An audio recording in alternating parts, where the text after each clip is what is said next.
Hello and welcome to the Gran Turismo World Series World Finals, coming to you live from Monaco. Now, if you've only just joined us, you have missed some spectacular racing, as yesterday we crowned our Nations Cup regional champions. And these guys weren't the only winners yesterday. We also crowned our Michelin driver of the day, which was Coque Lopez, who pulled up a spectacular, medium accidental move that won him the entire race, which is pretty cool. Now, today is all about the Manufacturers' Cup, and if you're unclear as to how that sort of works, let's break down the comp format. All right, so we have got 12 teams of 3 drivers, and there's one driver basically from each of the regions, which I think makes it quite interesting in terms of like team dynamics. Now, they're going to have had to have like a conversation about who's going to be the nominated driver with that pressure of that single lap qualifying, because that's going to, determine the grid position for race 1, which is obviously hugely important. And of course, all 3 drivers have to race at some point. I mean, that goes without saying. Race 1, that's going to determine the grid position for the final race. And this is super important because obviously it's double points in the final race. So there's really everything to play for right up until the very last minute. Now, it's not going to be the winner of that final race who wins the whole thing. It's obviously the accrued points over the whole year. I don't know how it's going to go down, but we're sure as heck going to find out. I'm dead excited about today, and I know all of the drivers have been working so hard because they take such pride in this one. You're not going to want to miss it. I'm going to stop talking now, and I'm going to throw it over to Tom and Jimmy.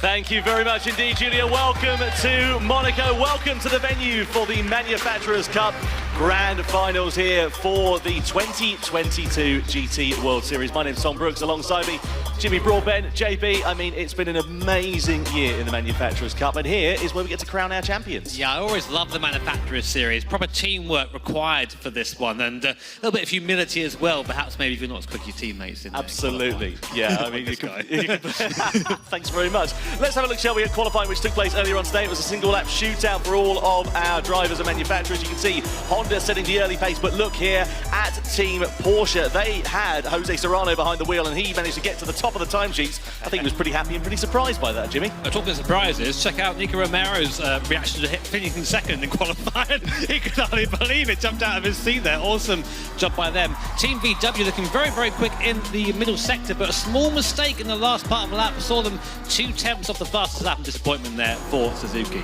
Absolutely. Team Toyota were looking pretty handy. They could only manage to qualify second, though. Pretty happy, though, was Nikita Moisov, who was driving for the line in that one. You can see Team Porsche then will start on pole position for race 1 here today with Toyota alongside. Row 2 will be Genesis and Volkswagen. Then it's Mercedes and Subaru. Then Honda and Mazda, Lexus and BMW, Nissan and Team McLaren, completing the 12-team strong grid. 36 drivers ready to take to the field for this one. It is going to be hugely exciting. And of course, it is a bit of a special weekend, a special year for Gran Turismo. It's the 25th anniversary. Can you believe it? So we're going to head on over to Yamauchi-san, the creator of Gran Turismo, for a few words before we get this underway.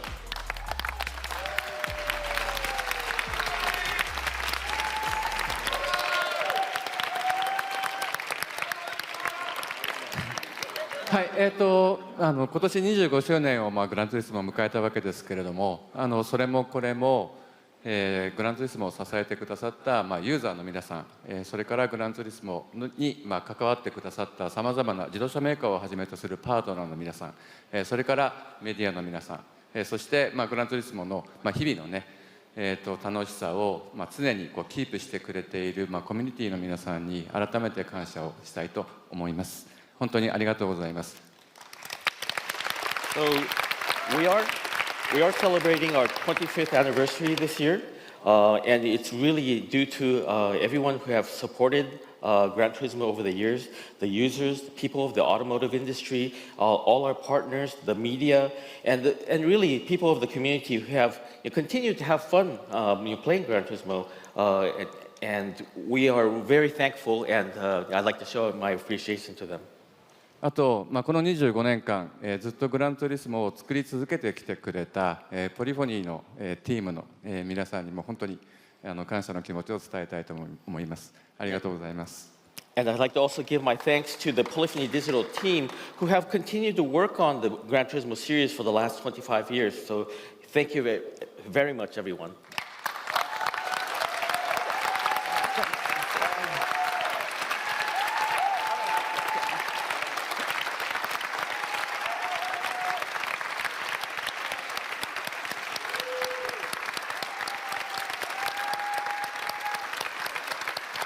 Well, Yamauchi-san, of course, it is 25 years since Gran Turismo began. Of course, it's 2 years, though, since we were last here in Monaco. So what were your thoughts on the first time you stepped into the venue here at Monaco after 2 years? もうモナコから離れてもう2年間も経っちゃいましたけど、こうやってまたモナコでこうやってイベントが開催されて、会場に入った時、どのような感情が浮かび上がりましたか？はい、ここにいらっしゃる皆さんはコンペティターの皆さん、メディアの皆さんも含めて本当にみんなグランツーリスモのファミリーなので、なんかこう家に帰ってきたなっていう感じがしています。Yeah, so everyone that's gathered here today, including all the competitors and everyone from the media, we're all like a big family. So it's sort of like coming home for me. Well, Yamauchi-san, of course, it is 25 years since Gran Turismo began. Can you just talk us through what the journey has meant to you so far? グランツーリスモが始まってからこうやって25年も経ったわけですけど、これまでの旅、山内さんにとってどういった意味を持つ旅でしたか？ですね、この25年の旅というのは、そうだな、グランツーリスモの成長の歴史でもあるんですけれども、同時にグランツーリスモのファミリーをどんどん世界中に広げていく、そういう旅でした。Yeah, so the journey of the last 25 years, of course, is a journey of the growth of Gran Turismo, but at the same time, it has been a journey where the family of Gran Turismo has expanded. Well, Yamauchi-san, thank you very much indeed for those very kind words. We're, of course, supremely grateful for 25 years of Gran Turismo, not only to the staff here in the venue and for those who have made it happen, but also to you at home as well. And we're giving you an opportunity to say thanks, really, for being a part of the journey in Gran Turismo by giving you some special campaign moments to enjoy in GT7. If you have opened up GT7 in the past couple of days, you will see that it has been updated for the World Finals. We're celebrating Gran Turismo's 25th anniversary in style. And if you enter the 25th anniversary races, you will be gifted a X 2019 in a stunning special livery. You can also get closer to the action by competing in the exact same races as our 2022 World Finals drivers. If you think you can predict who will be our 2022 World Champions, click on the bonus campaign for your chance to win credits. And if you're watching our streams, then click on the viewers campaign within the next 24 hours for your chance to win by answering a question you can only know the answer to if you are watching. See you in GT7. Well, I think that's pretty exciting, don't you? Some great opportunities for everybody at home to enjoy GT7. But of course, we've got racing action to happen here this evening as well with the Manufacturers' Cup. 36 drivers, 12 manufacturers. Let's meet them now, shall we? First up, let's go for Team McLaren. Their driver lineup is comprised of Greece's Konstantinos Konstantinou, Japan's Hayato Imazato, and the USA's Ethan Lim.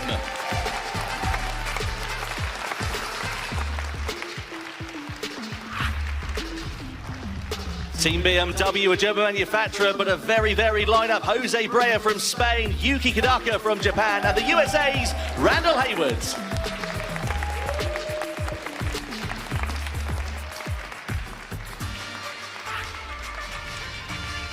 Lexus won the inaugural manufacturer's title back in 2018. Their driver lineup here today is comprised of Belgium's Quinten Hall, the USA's Donovan Parker, and Japan's Kanata Kawakami.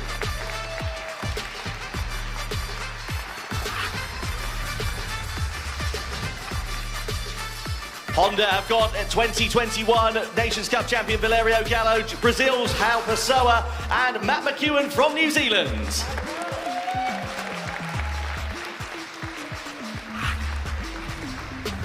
Team Porsche will start the first race on pole position. Their driver lineup is comprised of Chile's Angel Inestrosa, Spain's Jose Serrano, and Japan's Takuma Sasaki.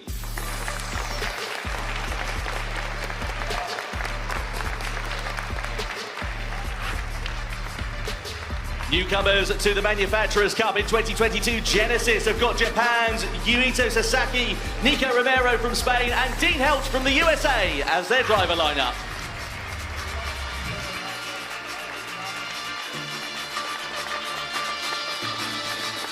Volkswagen have got Thomas Laboutelet, Saya Suzuki, and Roberto Sternberg. Team Nissan have Argentina's Matteo Esteves, Mehdi Hafidi from France, and Japan's Hiroshi Okamoto.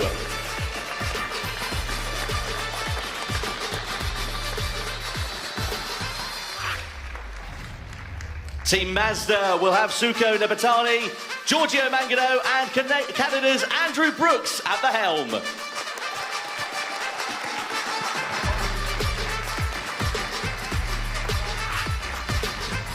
Mercedes-AMG have got Lucas Benelli from Brazil, Baptiste Beauvoir from France, and Japan's Shinsuke Sobi.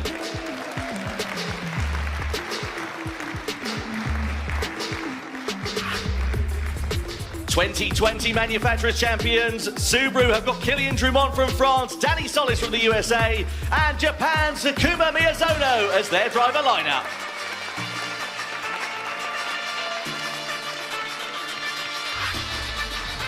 And last but not least, we welcome Team Toyota from the Czech Republic, Nikita Moisov, from Japan, Ryota Kokeman, and from Brazil, it is Igor Fraga.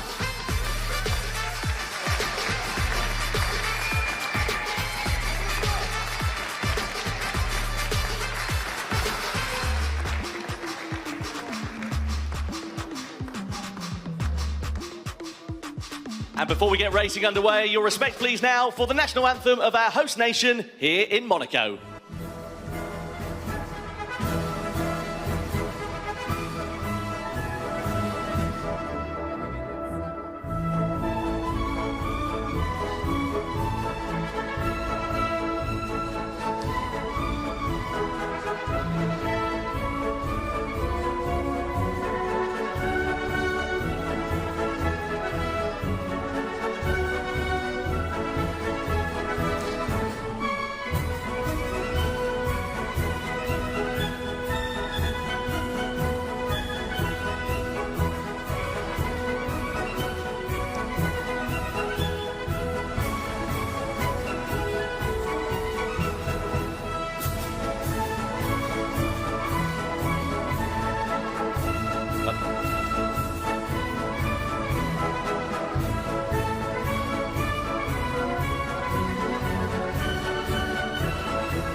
Well, it is so wonderful to have so many people here. It is time, though, to begin the Manufacturers' Cup Finals here in Monaco for 2022.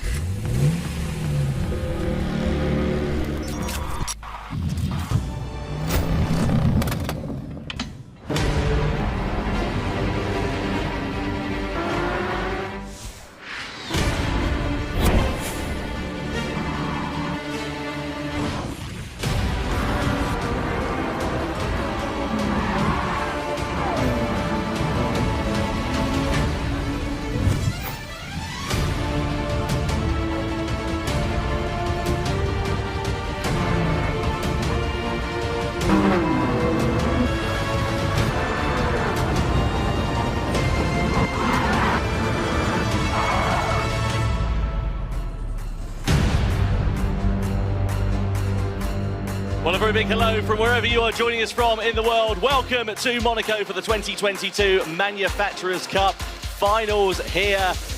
And we are ready to get racing action underway. We are, of course, live, not only in English, but in 7 different languages. We've got the German commentators. There is Mikkel and Florian. They're joined by Mikael Hazal, the 2019 champion. France have got Donald and Fabian. We've got Spain with Lucas and Alberto. The ever-passionate Italians with Emilio and Andrea. The Portuguese lineup of Duarte and Francisco. Then the Japanese contingents of Yamada-san and Nakajima-san. I mean, you couldn't ask for more, could you, really? No, I mean, we could, but we don't. We spoil you guys at home. It's awesome to have the stream be so accessible across the world. Of course, but no, English stream is best stream. Just snip it down. Well, of course, we need to talk you through what has happened so far in the season to date in the Manufacturers' Cup. So let's run you through the points that have been accrued over the course of the year so far. Team Toyota, Team Subaru, Jimmy, tied at the top on 10. Yeah, going to make it very interesting for the race. It basically means whoever performs better here today is going to come out on top. And of course, Mercedes, AMG, Mazda, Nissan and Volkswagen still there, close, still with points as well. Porsche, Honda, Lexus, BMW and McLaren get to sort so far, but there are a lot of points up for grabs today. Yeah, there certainly are. We're very much looking forward to seeing how those points are going to look like. Let's head down to Julia, though, because she's got some big news for us about Dior. Yes, now you might remember that we announced in Salzburg the beautiful Christian Dior virtual capsule that you could get within game, obviously the shoes, the suit and the helmet as well. And Christian Dior thought it would be rather special, you know, for the World Finals to actually take some time and to create these beautiful pieces designed by Kim Jones into real life. Look, they're right here. I want to talk you through a little bit about like some of the design aspects of the whole outfit, because honestly they've spent so much time and like hundreds of hours creating this.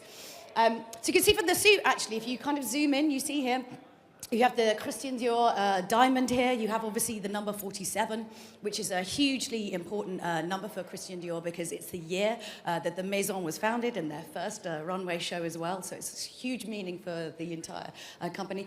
And then you see here the pattern, the Dior oblique, which you can see actually runs through all of the whole, everything really, from the shoes to the suit. To my favourite bit, I have to say, which is on the visor here of the helmet. You can see it's beautifully replicated and it looks pretty spectacular. They actually told me as well that the entire helmet is hand-painted. I don't know how they did that. That's kind of amazing, but it's absolutely beautiful and just stunning to kind of see it in real life. I'm not sure if I can take it home with me. Probably not, but I will ask because it's kind of cool. They're also going to be showing a video at youtube.com/Dior about just how they created these beautiful pieces, which will be available after the show, so you can head on over to YouTube. But I think now we should start getting this first race underway. What do you think, Tom and Jimmy? I think you're absolutely spot on there, Julia. Let's have a look, shall we, at the starting lineup for race 1. So we saw qualifying a few moments ago. Team Porsche starting on pole with Team Toyota, Team Genesis, then Volkswagen, AMG, Mercedes in P5, Subaru P6, Honda in 7th, then Mazda, Lexus, BMW, Nissan and McLaren down in 12th place. And, well, we're keeping an eye on Toyota because, of course, they are the reigning champions, Jimmy, and this is the GR Super Racing concept. Yeah, current joint leaders as well. We've raced this car, of course, the other day in the TGT Cup. But it's great to see it here again. Just under 600 horsepower, of course, Group 3 style regulation. So lots of aero, lots of downforce there. Of course, FR drivetrain as well, meaning driven from the rear wheels. Awesome car to drive. And the circuit they're going to be on today is the Deep Forest Raceway, but reversed, because why not?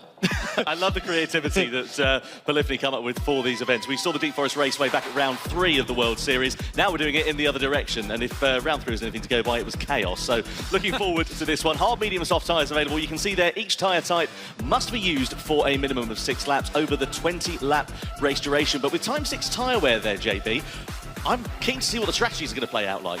Yeah, we've seen these new soft tyres be very difficult to get a handle on over the last couple of events, over the last couple of days. So these guys have been here for that duration. They'll know exactly what to expect there as well. So hopefully that information will be in their head. Of course, remember you can vote for your Michelin Driver of the Day on hashtag GT7, hashtag GT World Series, and we'll announce that a bit later on.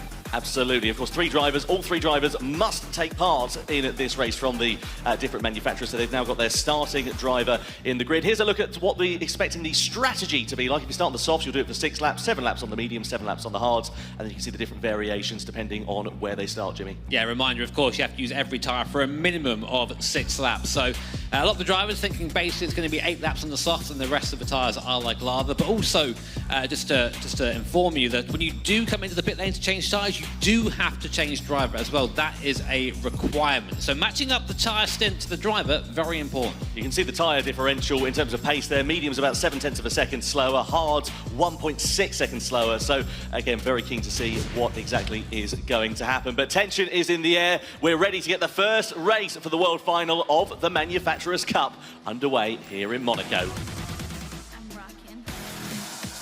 So then the drivers and the teams line up on the grid. It'll be Team Porsche that start from pole position. Team Toyota with Ryota Kokkonen behind the wheel head the second place on the grid. Row 2 with Genesis. Then we've got Volkswagen heading on the outside of the second row. Then it is Team Mercedes with Lucas Bonelli behind the wheel. Team Subaru, the 2020 champions, Takuma Miyazono, one of the drivers who brought that manufacturer to the top, lining up P6. Then it is Honda in 7th place. Mazda in 8th position with the Vision Gran Turismo Group 3 machine. Lexus 2018 champions line up P9 with BMW down in 10th place on the grid. P11 is Team Nissan with the Nismo GTR. And then McLaren, the British manufacturer, bookending the 12-driver strong field. Interestingly, no manufacturers opting to start on the soft tyres, all going for a mixture of mediums and hards. No, it seems at the moment they're maybe saving that soft tyre for the middle or last stint. I think they might be a bit more useful at that point in the race. But a lot of the drivers at the front going for the medium compounds, and we're used to seeing just trying for a quick first stint there with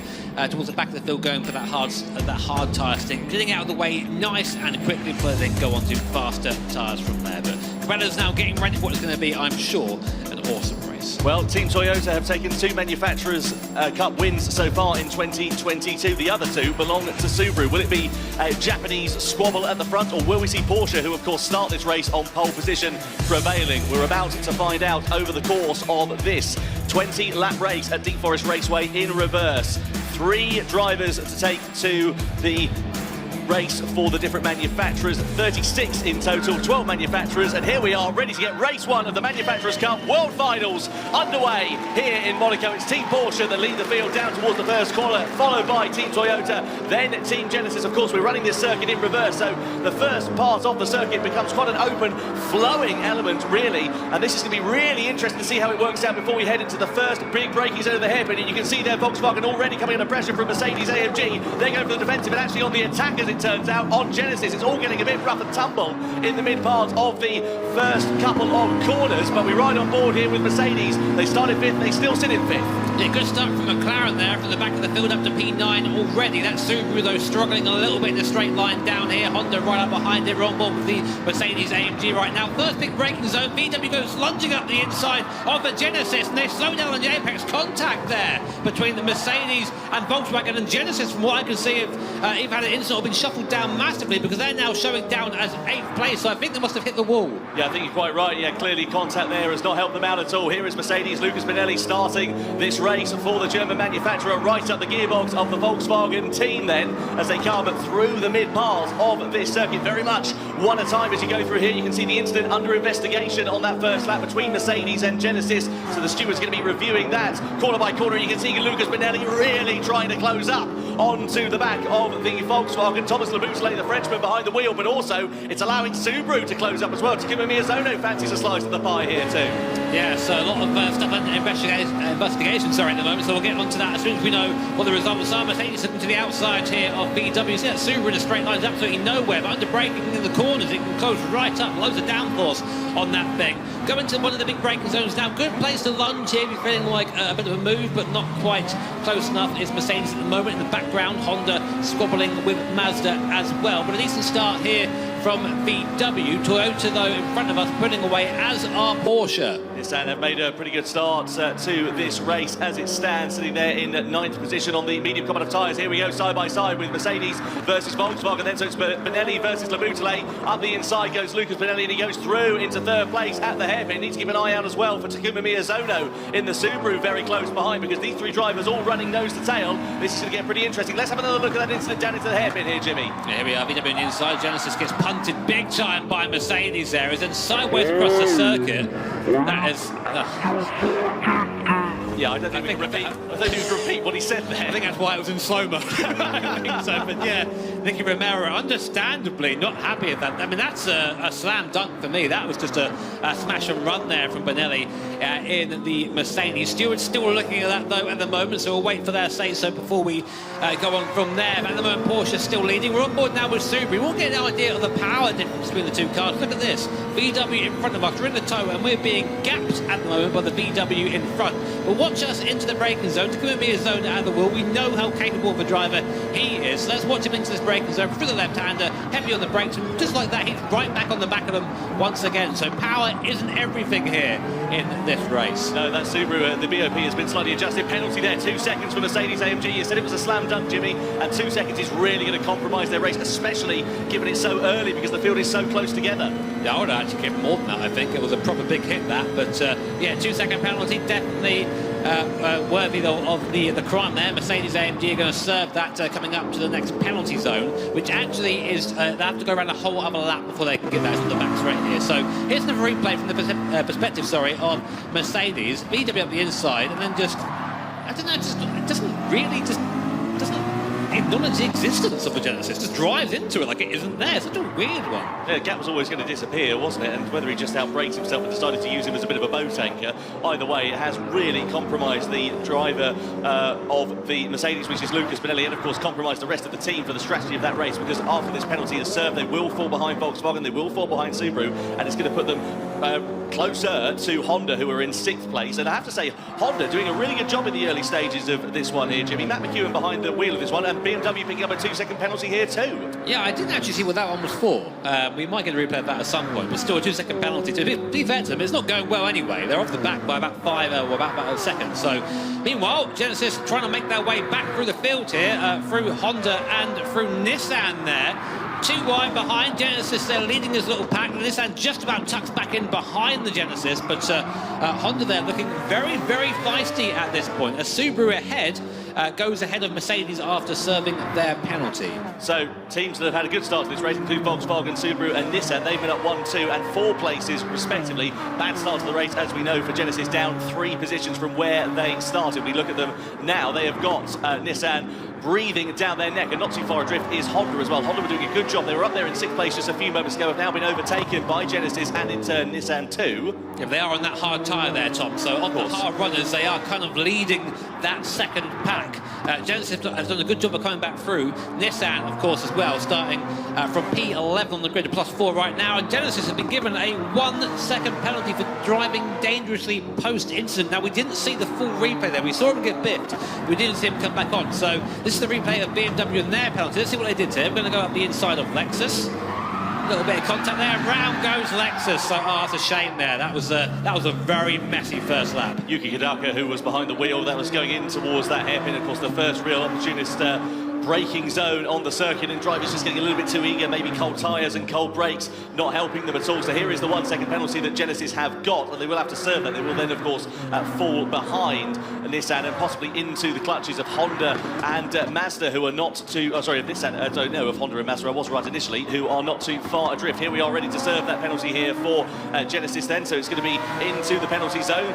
They move off the racing line very sensibly, allowing them to go through, and looking side by side further back between Honda and Mazda here too as they come through the tunnel. Then we look at Nissan, who are up the road in 6th place, but is all kicking off very close behind. As you can see, Porsche now coming under a bit more threat here from Team Toyota. So Kokkoman, who is behind the wheel of that Toyota, seems to be getting his rhythm in after a few laps here now, and is right on the gearbox of the Porsche.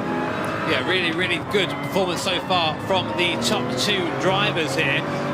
We thought not really giving them much attention, they've just pulled away from the pack, but I think they're being clever. They're kind of working together a bit here in this early stage. The gap is still half a second. You see the live point rankings as they stand if the race finished right now. Of course, we still have 15 laps of racing left and several pit stops. Now, interestingly, Tom, we are coming up now to lap 6, and we think we're going to see the probably first of the pit stops.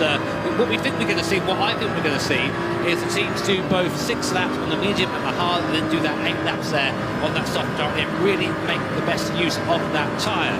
So we're on board still with the Toyota as we chase the Porsche up the hill. I've got to say the reverse version of this circuit, this circuit's kind of mad anyway, but the reverse version, that massive uphill climb towards the first hairpin, it's solid, isn't it? It's all right. It was funny because we were talking earlier. You said, "Oh, actually, who goes and paints the grid slots for this reverse layout instead of the forward layout?" But I think there's probably someone down there in the polyphony zone. It's their job to turn the grid slots around for this. So out there with a big paintbrush. That's yeah. Looking here at Subaru, then all over the back of Volkswagen, and Holland picking up a penalty there. Absolutely what that's all about. There was nothing under investigation, so we assume that is track limits for the time being. Behind the wheel of that Honda at the moment is João Pessoa, the Brazilian driver. So let's see whether that is going to compromise their race. They are now a second behind Mazda, despite being really close to them just a couple of laps ago, and that's going to really drop them off the back. Watch this Subaru in this sector. It is so fast for here. There's so much aero on this car, but when we get to the straight, it just hasn't quite got the straight lines. It hasn't got the same power as the cars in front. In some cases, it's about 100 horsepower down on some of the cars, but just because it has that sheer amount of aero and the mechanical grip, it's able to close back up again. Now, we're on board, well, Subaru and Volkswagen both coming over to the right-hand side of the circuit, as are Mercedes all pitting in on lap 6 for, in the case of, this is Porsche, I think, pitting in for the soft compound of Michelin tyres. So everyone diving into the pits now. You can see driver changes there happening in the bottom left-hand corner of the screen. The guys are fitted with team radios. They can talk to each other back on the sort of virtual pit wall we have here at Gran Turismo and decide when is the best time to come in. So into the car now for the soft compound tyre. Who is that for Porsche there in the car now, Tom? Into the Porsche is Angel Stroza. So he's the driver who set pole position. So he's really quick in this car over the course of one lap. We know he's very quick in racing conditions. We saw that yesterday by being crowned the America's regional final champion. Interesting though, Jimmy, I was going to say about the strategy. Porsche have gone to the soft tyre. Toyota, who are in second or were in second, have gone to the hard tyre. So alternate strategies here. And that's Igor Fraga in the car there on the hard compound tyre. So what I'm thinking is they're going, right, we'll put Fraga in. Fraga's a very safe pair of hands in the Toyota. He's driven the car for a long time. And probably just thinking, right, damage limitation. Let's lose as little time as possible on that hard compound tyre so we can go quick a bit later on. Team Subaru still out on the circuit. Well, they're out right now, sorry, just behind VW on that soft compound tyre. Let's see what they can do from here. This is going to be their fast stint for Subaru. We'll see what sort of times they can do. What we should expect here from Porsche is to go for as long as they can on this soft compound tyre. So this is going to alternate the strategies, as we said, not only in terms of their pace, but Porsche will go for as long as they can in this middle stint. Toyota, they're probably going to go for the minimum time, 6 laps on that hard tyre. That's the minimum time they have to do. So they'll be coming into the pits at a different time to Porsche. So it's going to work out really interestingly at the end of this race. Nissan and Genesis into the pits then. They're the only runners who have not yet made their pit stops. They're going on to the hard tyre. So that's going to effectively release the rest of the field back into the order that it was before the pit stops took place. And you can see 3 drivers here running nose to tail with one another. That is Toyota, who've got Volkswagen right up their trumpet, followed by Subaru, and of course Toyota on the back foot here, really, because they've got 2 soft shod machines very close behind. And I wonder how good Igor Fraga's defensive driving is going to be here. If Igor can keep him there, that's fantastic. As long as he doesn't lose too much time defending, that's amazing. People are saying that he's gone wide coming up through the hairpin there, which has allowed VW onto the inside here. Next corner is a right-hander, and VW does seem to have the legs in a straight line over the Toyota. It's very, very close as the Toyota now starts to show its top speed, but VW back into the slipstream. Are we going to see a dive here up the inside? There must surely be one. Up the inside there goes the VW on the Toyota. A little bit of contact as he tries to get the undercut. It's Suzuki currently in the Volkswagen at the moment. He qualified the car, had that small mistake, of course, in the last sector. So maybe trying to make up for that now. Fraga goes wide. Is he pushed wide there by the Subaru driver? I'm not sure. That was Drumont there. It wasn't Drumont. It was Drumont, you're right. Oh, it was Drumont, sorry, in the Subaru. So I think he might have had contact. Let's see whether we get a replay of that. So Kylian Drumont either got his elbows out or Igor Fraga made a bit of a mistake. It's an interesting area to go and do that. The upshot is that it's now the 3 soft shod runners who are at the helm of this race, followed by then the hard runners of Toyota, Mercedes, Nissan and Genesis under investigation for colliding with another car, Subaru versus Toyota. So clearly there was contact between those 2 drivers, and that's going to be really interesting if they are awarded a penalty. Meanwhile, come back to that thought in a few moments' time, because Genesis on the hard tyres are being chased down by the soft shod Mazda, the medium shod Mazda, I should say. In the slipstream comes the Mazda then, and they're going to pull out of the slipstream in towards the right hand. They'll have more grip in the middle of the corner. Subaru awarded with a 1-second penalty as Mazda elevate themselves up to P6. That's going to be quite big for Subaru, of course. They've taken a long time to get up to speed, does that car. And the penalty zone is pretty much right here where we're watching the cars go through now. So that's going to be a big time loss for them. We're going to get a replay and see what happened there. So we're on board with the Subaru now. Clint Drummond at the wheel. Yeah, just a little bit. I think maybe not quite anticipating the fact that the Toyota there is on the slower tyre. We know that car's quick in a straight line, or sorry, quick in the corners is the Subaru. So, yeah, I think just a little bit of miscommunication there. That's unfortunate for Kylian Drummond, and Subaru is going to give a fair bit of work for Danny Solis to do once he takes over or behind the wheel of that car. Currently sitting in third place, but possibly going to be set to lose out here. Warning there for Lexus for colliding with another car. They're down in P11, having a bit of a dog's day at the office so far. Of course, we saw the strife that they were in the opening stages after that contact with BMW on the opening lap, and well, it just goes from bad to worse there for them if they are awarded a penalty. We'll see what the stewards do decide. So across the timing line come Volkswagen and Subaru. Porsche are clearing off at the moment. They've got 4.3 seconds over the rest of the field. Angel Stroza's putting into brilliant laps behind the wheel of that one. A 123.8 it was last time around. Compare that to the other soft shod cars at 24.1 for Volkswagen, 24.2 for Subaru. So he's a few tenths of a second faster already. Yeah, we know this about Angel. You put him at the head of the race, you put him on the soft compound tyre, he'll just rocket away. It's his favourite place to be on the circuit. So Subaru there serving the penalty they've got for the contact with Toyota, and now has to try and make up that time lost. And of course, all the way down the straight, he's going to lose that time. You can see currently what the points available are for this race. 12 points for a win in race 1. That's then doubled to 24 points in the grand final. So even if you have a bad race 1 here, you can still come back if you have a good grand final race. Yeah, there are still plenty of opportunities. We're now at the half distance in this race, then the first one of the Manufacturers' Cup World Finals. Look at McLaren, a lunge to the inside into the hairpin. It's a day later, $1 short though. Honda back up the inside as McLaren running a bit deep. I mean, they've had a tricky day at the office with difficult qualifying at the back of the grid for this first race. Now they're trying to make forward progress behind the wheel of the McLaren at the moment. It's contact there, as you say, in the mid part of the circuit, and just about managing to keep it facing in the right direction. Thankfully, not too much harm done. A bit cheeky there by him, wasn't it? You can't just drive through the guy in front, for crying out loud. He's there. He occupies space. You can't just drive into him. But regardless, coming now to the last corner, Nissan in front a little bit wide in the way in. There's a bit of a late apex, this one. So turning late and then full gas all the way down the straight. Now we're on board the McLaren. We're sitting behind the Honda, so we're in the slipstream. We're getting a little bit more straight line speed. You now see we're creeping up to the back of the rear wing, getting ever closer and closer. We're going to now try and go up the inside. Ethan Lim now at the wheel of the McLaren. He's going to try and go. He's on the inside now, so we'll have the inside line for the hairpin here. Through he goes on the Honda, but there might be a little bit of a warning handed out there for that little bit of a bit. There it is. There you go. Prophetic. I've done it finally. Have you got the lottery numbers for Saturday, Jimmy? So not for you, mate.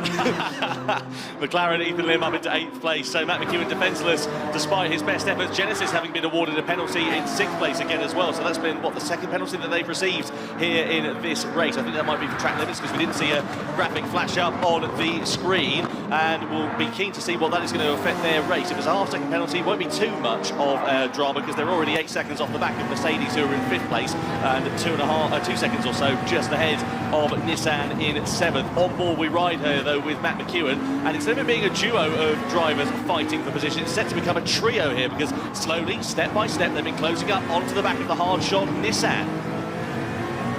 Yeah, so Nissan at the moment struggling a bit on this hard compound tyre. They haven't quite got the pace we saw at the start. Of course, they were on a quicker tyre at the start, but it hasn't been a good start for Team Nissan. But I think overcoming starting 10th on the grid has been a little bit too much for them. So down the start-finish straight they go. Let's see whether this is going to be a move that is made down to the first corner. Of course, the slipstream is effective there for McLaren. The hole is being pushed in the air in front of them, and Nissan, I think, are going to be a bit powerless. It's trying to bend. They're going to try up into the left-hander. So trying to squeeze the McLaren there was the Nissan of who's behind the wheel of that one, Esteves, unfortunately, and he just pushed himself too close to the inside, and now you can see Honda trying to get themselves involved in the action as well, and that has cost Nissan very dearly indeed, I'm afraid to say. They have gone right to the back of the field. It's just unnecessary.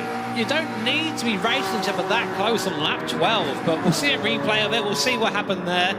And unfortunately for Team Nissan, that day goes from bad to, well, this has ended. It's done. There's no way they're coming back from this. But we're still watching now, still watching McLaren. We'll see what happens with them. We've lost Mazda from the race, Jimmy. Something's happening to them because they've dropped off the bottom of the timing screen. We've only got 11 manufacturers. I wonder where I thought it was 12. I wonder where they went. Yeah, that's such a disappointment there for Mazda. We can only assume it's a technical problem that has robbed them of the opportunity. We're looking here in the venue where we can see that it is indeed a technical problem with their rig. It happens in real life, it happens here in sim racing as well, and it has really, unfortunately, thrown them out of any meaningful contention for this one.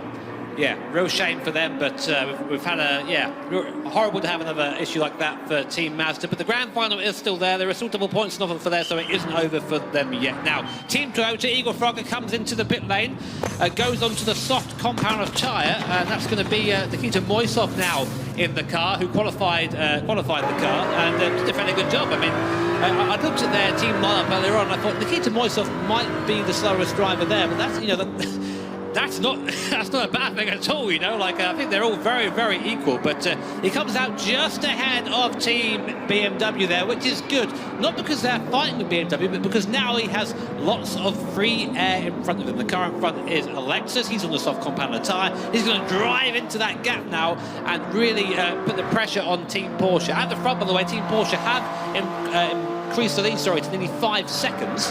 That's Angelina Stroza at the wheel there, but the tyres are starting to get into their shelf life, so I expect to see him in on the next lap. Yeah, we're expecting 6 laps or so there and thereabouts on the medium or the hard compound of tyres, and we're coming right into that window now. So Porsche have tried to extend that soft tyre for as long as they can. Well, it's 6 laps minimum, so they have to come in next lap. There's no question about that there. Yeah, of course. So Porsche, Volkswagen, Subaru will be into the pits very shortly. We've had the last pit stops being made for Toyota, for Mercedes and for Honda as it stands. And I have to say, this is working out quite nicely so far here for Team Toyota. They've got Nikita Moisov behind the wheel, who Jimmy said just a few moments ago, of course, managed to get that car on to the front row of the grid. Genesis and McLaren also into the pits. Soft tyres there for McLaren for their final stint. Genesis also opting for the same strategy, and likewise Lexus, BMW coming into the pit lane at the end of lap 13. So now it is all about Nikita Moisov and that soft tyre to see what he is going to be able to do, to see whether he can use that tyre advantage, use that clear air to close the deficit down to Team Porsche once the German manufacturer makes their final pit stop in this race. You're going to watch out now for the soft runners. They're going to be really fast at the end of this race. And if you saved the hard tyre until last, you're going to be the one that's vulnerable. So we'll keep an eye on this. Team BMW coming out of the pit lane. Not been a good start for them, unfortunately. A big penalty earlier on and a spin means they are somewhat out of contention here, but still in the race and going to be in it to win it. So we'll keep an eye on them, see if they can improve from there. Porsche are still leading, just coming around the final corner now, and we expect to see them coming into the pit lane. Yes, they do. Angelina Stroza, after an awesome middle stint there on the soft tyre, comes into the pit lane, and he'll be handing over to Sasaki there for the last stint. So on that hard compound tyre now, Sasaki is basically going to go backwards on this stint. So what he needs to have hoped is that Stroza has built up enough of a gap. Well, it was 4.8 seconds coming into the pit lane, the advantage that they had. But, of course, as you say, Jimmy, Toyota are going to be on that soft tyre. They're going to be a lot quicker. So the last 3 pit stops take place. Porsche, Volkswagen and Subaru, their last driver change. And now we're coming right into the business end of this one. So 5 laps remain here at Deep Forest Raceway. 12 points up for grabs for the winner. And, of course, they've accrued World Series points over the course of this year as well. So they will want as good an opportunity as they can. So Porsche emerge from the pit lane. They sit in the race lead, 5.6 seconds ahead of Volkswagen, 2.7 of Volkswagen in front of Subaru. Toyota have got a bit of a mountain to climb here in P4. I think Stroza's middle stint might have just one Porsche this race. I mean, bear in mind, Volkswagen and Subaru are both on that hard compound behind, so the pace differential isn't going to be that big. But Subaru, despite having a tyre that's Toyota, despite having a tyre that's about 1.6 seconds a lap quicker, has to get by Subaru, has to get by Volkswagen, and then catch and pass Porsche all in 5 laps. Yeah, it's 12 seconds the gap at the moment, and unless anything happens to the top 3, or indeed if Nikita Moisov has eaten his Weetabix this morning, I think he's still going to be in with a bit of a hard charge to try and do that. We look here at McLaren, they're 1 second to the bad of Honda, who sits in 7th place. Konstantinos Konstantinou at the helm of that machine. Good to see the Greek driver back in competition. We saw him last year, I think it was in the Olympic Virtual Series actually, the last time we saw Konstantinos, and good to see him ripping that machine and doing a good job out there chasing down that Honda. The question is, can he find his way through? We'll have to wait and see, won't we? That's a big thing about this. He is catching, as you say, in about a second now. He'll start getting the draft going down the straight as well. And it's such a long straight up towards that first massive braking zone here that if you have any sort of straight line speed advantage, or if you have the toe in front, you really feel that here. So McLaren only about a second and a bit behind, who'll just be starting to feel the first parts of the draft now.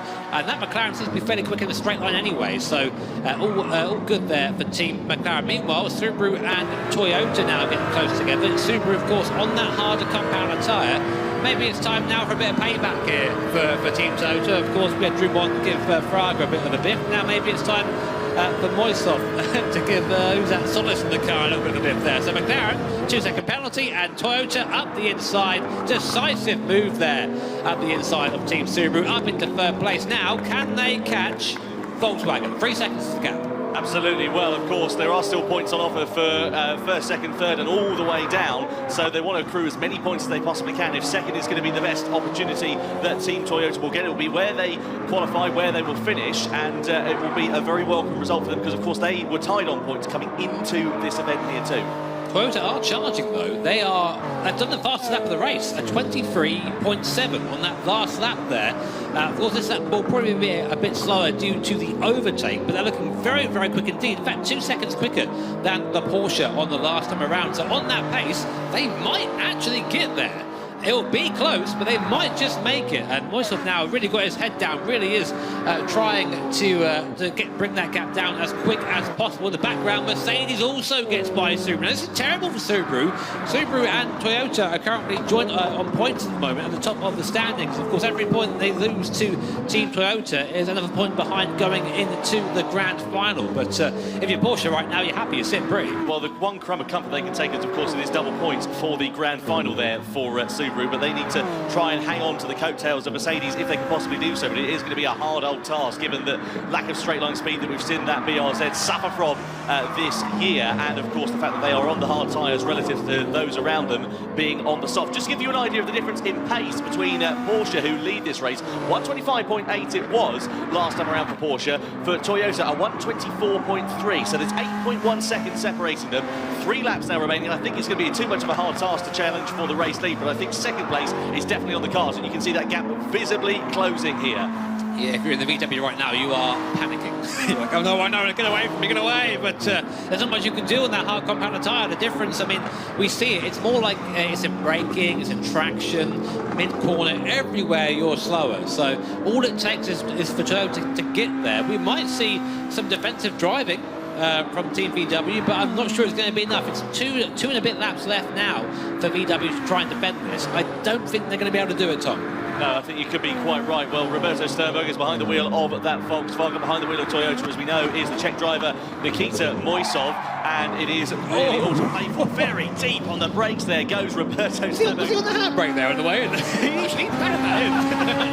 He He did. He must have adjusted the brake bias or something like that. Through the tunnel they go then. You can see, of course, the hole being pushed in the air in front for Toyota, unlike Roberto Sternberg in the Volkswagen. We know that Toyota is a bit of a missile in a straight line here, and he's closing onto the back, into the right hand. There's a lunge on the brakes here for Nikita Moisov. The gap was always going to disappear there, and he has to back out of it at the last moment, but he's really signalling his intentions here in the middle part of this lap. There's 2 to go at the end of this one, and it's the battle for second place that is really hotting up here between Volkswagen and Toyota, and it's a matter of time. Here comes Volkswagen, here comes Team Toyota up the inside of the German manufacturer, and they go through, and keep an eye out behind because Mercedes could be ready to shuffle Volkswagen off the podium here too. Yeah, that was actually disastrous for Toyota. They got caught there behind VW, and that allowed Mercedes AMG behind to get that a little bit closer. We're going to see a big dive, I think, coming up soon. Maybe not, no. Maybe the Merc driver is thinking about trying to stay in that toe in the slipstream. It's Baptiste profile. We know how fast he is in this car. He's been driving this car for a long time now, and he's going to just, I think, try and draft by VW and then get into a little bit of contact there. That would have slowed up a little bit. He's going to try and go up the inside here, try and get the move made, and then he'll have just only a lap and a bit to try and get by Toyota. But up the hill there, you see the Mercedes struggling on speed. Contact there between the two of them. It's side by side, door banging up into the head, but Mercedes AMG late on the brakes both wide, gets the move done. And now, does he know? Sternberg comes back at him in the VW. Go on, mate, you can do this. I'm enjoying this. That VW on the hard compounded tyre is going to feel awful compared to the Mercedes, but still, he's hanging in there. And this is all to the credit of Toyota in front. Fair play to Roberto. Sternberg then managing to defend that position, but here comes Baptiste Beauvoir late on the brakes. Up the inside he goes, and through into third place. Give the car stop this time. Baptiste, no! Contact between the two, just about manages to keep it facing in the straight line. Does Roberto Sternberg. No harm done there, but now they've got a bit of a mountain to climb. There's a second between Toyota and Mercedes, and there's less than 2 laps remaining. Yeah, really an awesome couple of laps there from Sternberg, but unfortunately just couldn't quite keep him there. But for Porsche and the head of the field, just a couple more corners separates them between the penultimate lap. I don't think Toyota have enough time to do this. Mercedes don't have enough time to do it. As long as they can just cruise to the end now, keep it going, it should be fine. Meanwhile, Lexus and McLaren are locked in a fight as well. Lexus with a poor start earlier on. McLaren 3 places up from their grid stop. These guys started, of course, in last place. And still within a chance of taking one more here if they can get Lexus coming onto the final lap. Yeah, points do mean prizes in this race, and they'll want to get as many as they possibly can. Of course, double points on offer for this grand final. We sit on the final lap. It's Team Porsche with the advantage at the front of this race, but in the battle for 8th, it is coming down to the last run here at the Deep Forest Raceway. Slipstream, of course, here for McLaren as they come across the timing line. Lexus know that. They go for the defensive line in towards the right hand, and we've seen contact here before. Let's see if they can go 2 by 2 sensibly into the left. We're about to jink it now. There's a bit of door handle bashing between the two. Lexus on the inside, then coming into the braking zone. Can they hold firm and hold the line through there? I think they just about can. McLaren have to go the long way round and get it a bit out of shape coming through the mid part of the corner. It's going to be a run down this back straight then here, surely into the hairpin. Yeah, Team Porsche, though, out front on their final lap now. It's been a fantastic, dominant drive there by the German manufacturer. Only a few more corners separating them from their first win in the Manufacturer's Cup, putting them in a very, very strong position going into the grand final. Absolutely fantastic from Team Porsche then. Takuma Sasaki behind the wheel. He will bring it home for the German manufacturer in their Porsche 911. A great drive as the lights the flag. Victory it is for them as they come out of the final corner and across the line to win race 1 of the Manufacturer's Cup World Finals here in Monaco. Brilliant stuff from Team Porsche, and it's Toyota who are best of the rest in second place, and Mercedes completing the podium in third place as well. Volkswagen will finish in 4th ahead of Subaru in 5th, and Genesis over the line in P6 after a scrappy beginning to their race. Then it's Honda, it'll be Lexus, I think, who will just get the better of McLaren despite the pressure that they've been under on that final lap. But what a fantastic first race in the Manufacturers' Cup. A great start to the evening for Porsche. Yeah, Porsche, of course, the big winners here in race 1, but the big losers in my eyes are Genesis. They really threw that one. P6 for them, not going to put them in good stead there for the last race, but it is double points in the grand final, so it is far from over. You can see the teams and the drivers just discussing with one another there. They're a Team Porsche celebrating with one another. Great drive it was from all 3 of them. They kept it calm. Angel Estrada, Jose Serrano, Takuma Sasaki. Here are the highlights then of that race. Porsche led the way into the first corner. There wasn't long before the incident started unfolding. We saw a big moment there. Lexus getting turned round by BMW. We saw Genesis getting a big old biff from Mercedes as well. Mercedes being handed a penalty in the early stages of that one after Lucas Bonelli got a bit too greedy into the corner, and visible frustration there for Genesis. Yeah, but it didn't get much better. Here was the result of the contact between BMW and Lexus, spinning them around. Well, we're hoping for some team radio there, but I think sound of silence was the order of the day for Genesis. After the first pit stops played out, there was a divergence in strategies with Porsche going onto the soft tyre, Toyota onto the hard, and we wondered how this would work out here for these different drivers, as it all got quite interesting in sort of the mid part of the top 10. Yeah, it was a great call by Porsche to do that, but Toyota on the slower compound tyre got caught up in some fights, slowed him down on the middle stint there, and ended up getting bullied by Team Subaru mid-sector. He just punted off to the right there. Goodbye, off you go. That was Dumont on Fraga. Subaru were giving a 1-second penalty, which did somewhat of halt their charge. Sorry guys, sorry. That's okay. You kept the toe. It's probably faster. Danny's sort of saying it's fine, do it again. We saw McLaren versus Accelerate. More speed. More speed! And that, of course, was the undoing there, and this was the contact that sent Nissan into the shadow realm as they went down the wrong way. Oh no! No! Oh, that's a huge pen. And then we can see Toyota going up the inside of Subaru for third place in the closing stage of this race. Toyota, of course, on the soft common of tyre, while Subaru were on the hards and were all at sea. They all got really feisty with just a few laps remaining. Toyota muscling their way through up the inside of Volkswagen and going up into third place. Mercedes fancied a slice of the action as well and got themselves eventually ahead. Ran a little bit onto that corner. There was a bit of contact, but fortunately they both kept it facing the right way, and they managed to get the final spot on the podium after a brilliant end to the race for Baptiste Beauvoir. But what a great drive it was from all three of the Porsche drivers. They came home to take a lights the flag victory. Fantastic results, and you can see visibly the delight for Suzuki there as well. And there we go. They are the results. Team Porsche lead the field. They take 12 points into the grand final ahead of Team Toyota and Mercedes. Then it's Volkswagen, Subaru, Genesis, Honda, Lexus, McLaren, BMW, Nissan, and of course, sadly, a DNF following a technical failure for Team Mazda down in 12th position. But goodness me, what a great way to kick off proceedings there, JB. Yeah, really enjoyed that one. It was a bit of a slow burn, as we tend to have this manufacturer race. Strategies come together. As I say, Team Genesis, they're big losers, getting biffed out of the way, I think, by Mercedes at the start, then having some penalties later on for some unsafe rejoins. I think that car seems to be quick, but 6th place definitely isn't where it belongs. Absolutely. Well, let's head down to Julia then, who is with our Race 1 winners from Team Porsche. Well, yes, what a fight that was. How are you feeling after that? I mean, absolutely wonderful, you know. To be honest, at the start, watching Jose, I was suffering a little bit watching Toyota behind us because, you know, the Toyota car has a lot of top speed. So, yeah, anyway, we all made an awesome job, and, well, I have to say that Sasaki-san, he's 18 years old, and he's doing such a great job. This guy here as well, so I don't know. It's an awesome team. How worried were you about your strategy, like especially in that kind of final lap, as like Toyota were coming up behind? Were you worried? Bueno, ¿estás preocupado por la estrategia con Toyota viniendo desde atrás, Josete? Pues no, porque sabía que se iban a meter en tráfico y nosotros íbamos a ir solos porque teníamos un muy buen ritmo y la verdad que nos ha salido muy bien. No, absolutely. I was not worried because I knew that Toyota was getting into traffic and we were in our own race without traffic. So yeah, in the end, everything worked well for us. So tell me, what was it like working with these guys? 彼らと一緒に走ってどんな感じですか？どういう感想をお願いします。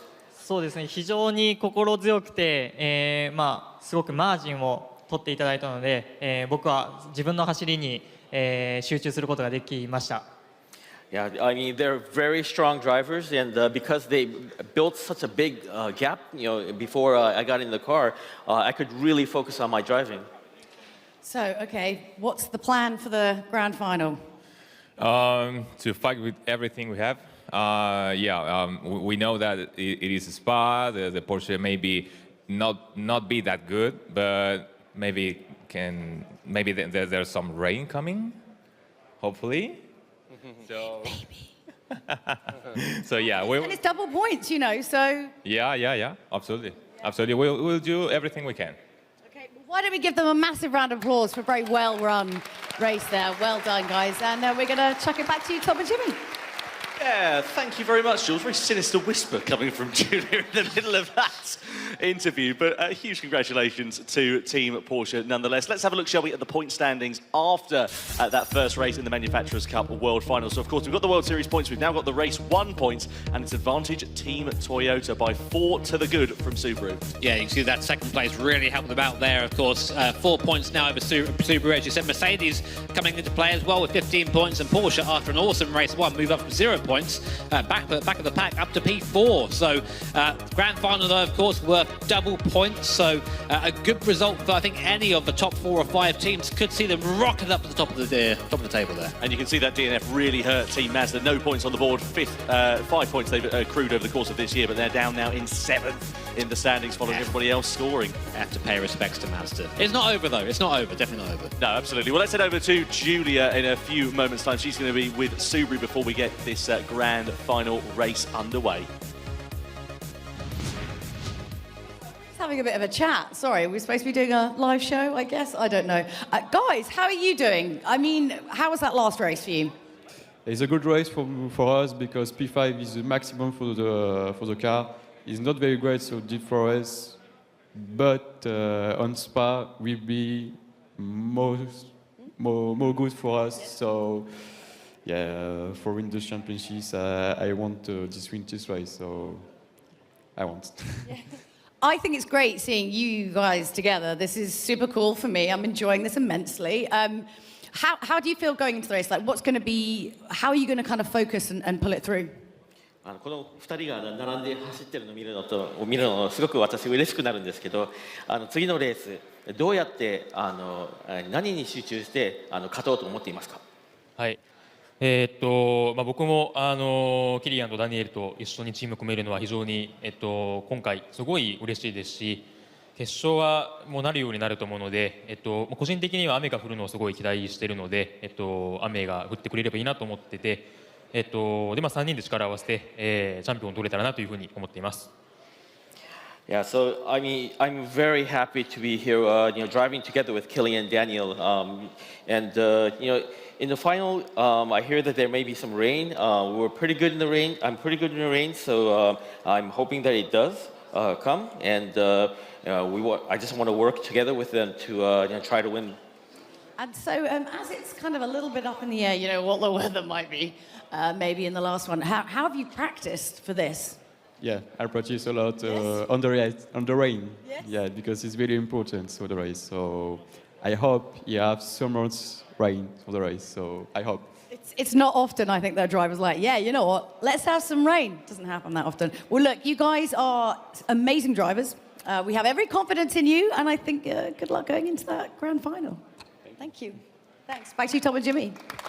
Yeah, thank you very much indeed, Jules. So let's have a look, shall we, at the points going into the grand final. Of course, it is double points for this last race. So it's still all to play for, despite the gap of 4 points at the top of the tables. Yeah, we have seen in the past in the Manufacturers' Cup that some teams may be completely out of it already. Just go ahead and smash the grand final, get that full 24 points, and then just rocket up the sheets up into the pole position there. But here is the circuit. You might recognise this one. It's Circuit de Spa-Francorchamps, said in my best French accent. Was that all right? Was that good? Yeah, but it's a Belgian circuit. Yeah, but isn't French-style accent? I don't know, you can speak Flemish if you wanted to. Anyway, grid order is made by the race 1 results. 30 laps for this one. It's going to be a long old race this. We're reckoning about 70 minutes or so, there and thereabouts. So that's going to be pretty exciting. Can we get a seat up here, boys? All right, but yeah, racing hard, intermediate and heavy wet tyres. And as we sort of heard down there, we reckon there might be a little bit of rain at some point. We don't know when, but definitely something for our drivers to contend with. Because driving in the dry is one thing, you do that easy. You always go for the best conditions, but in the wet,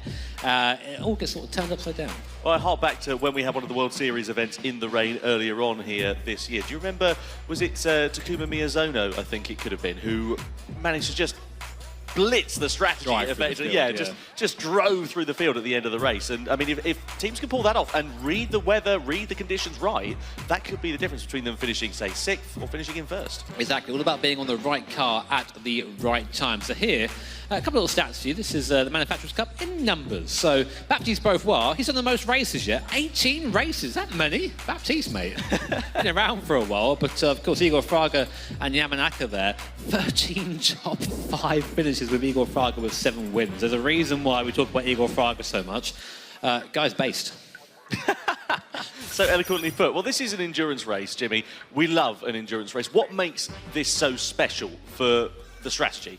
I think for me, I mean, I'm a massive endurance racing fan. It's you don't necessarily have to be the fastest driver to win. It's just about who has the best head on their shoulders. Who's best at maybe being consistent? Who's best at looking after tyres or reading the track, reading the weather? I think that's the sort of thing that I can get behind because I'm a slow driver.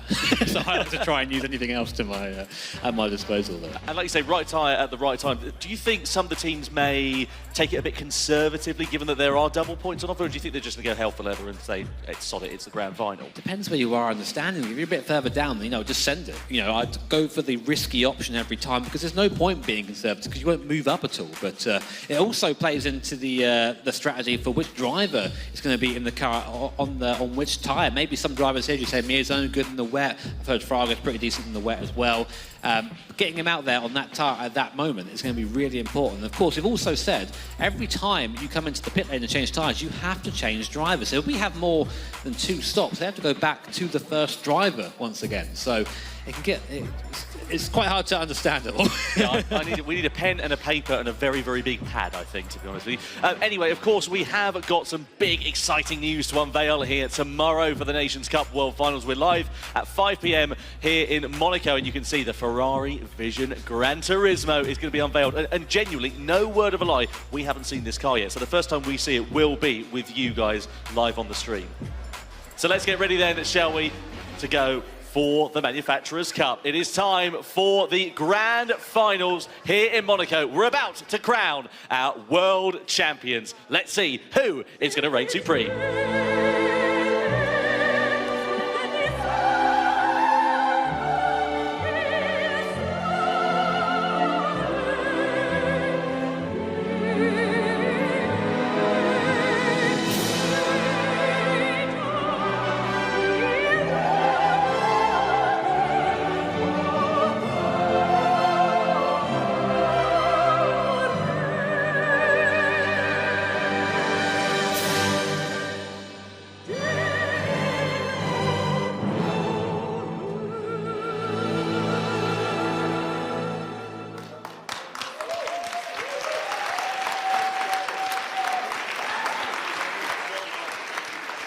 Well, we began the season a very long time ago, and it all comes down to now. 30 laps of Spa-Francorchamps will decide our Manufacturers' Cup World Champions for 2022. And here is how the grid will be formed for the last race of the season. Team Porsche will start from pole position alongside them, Team Toyota.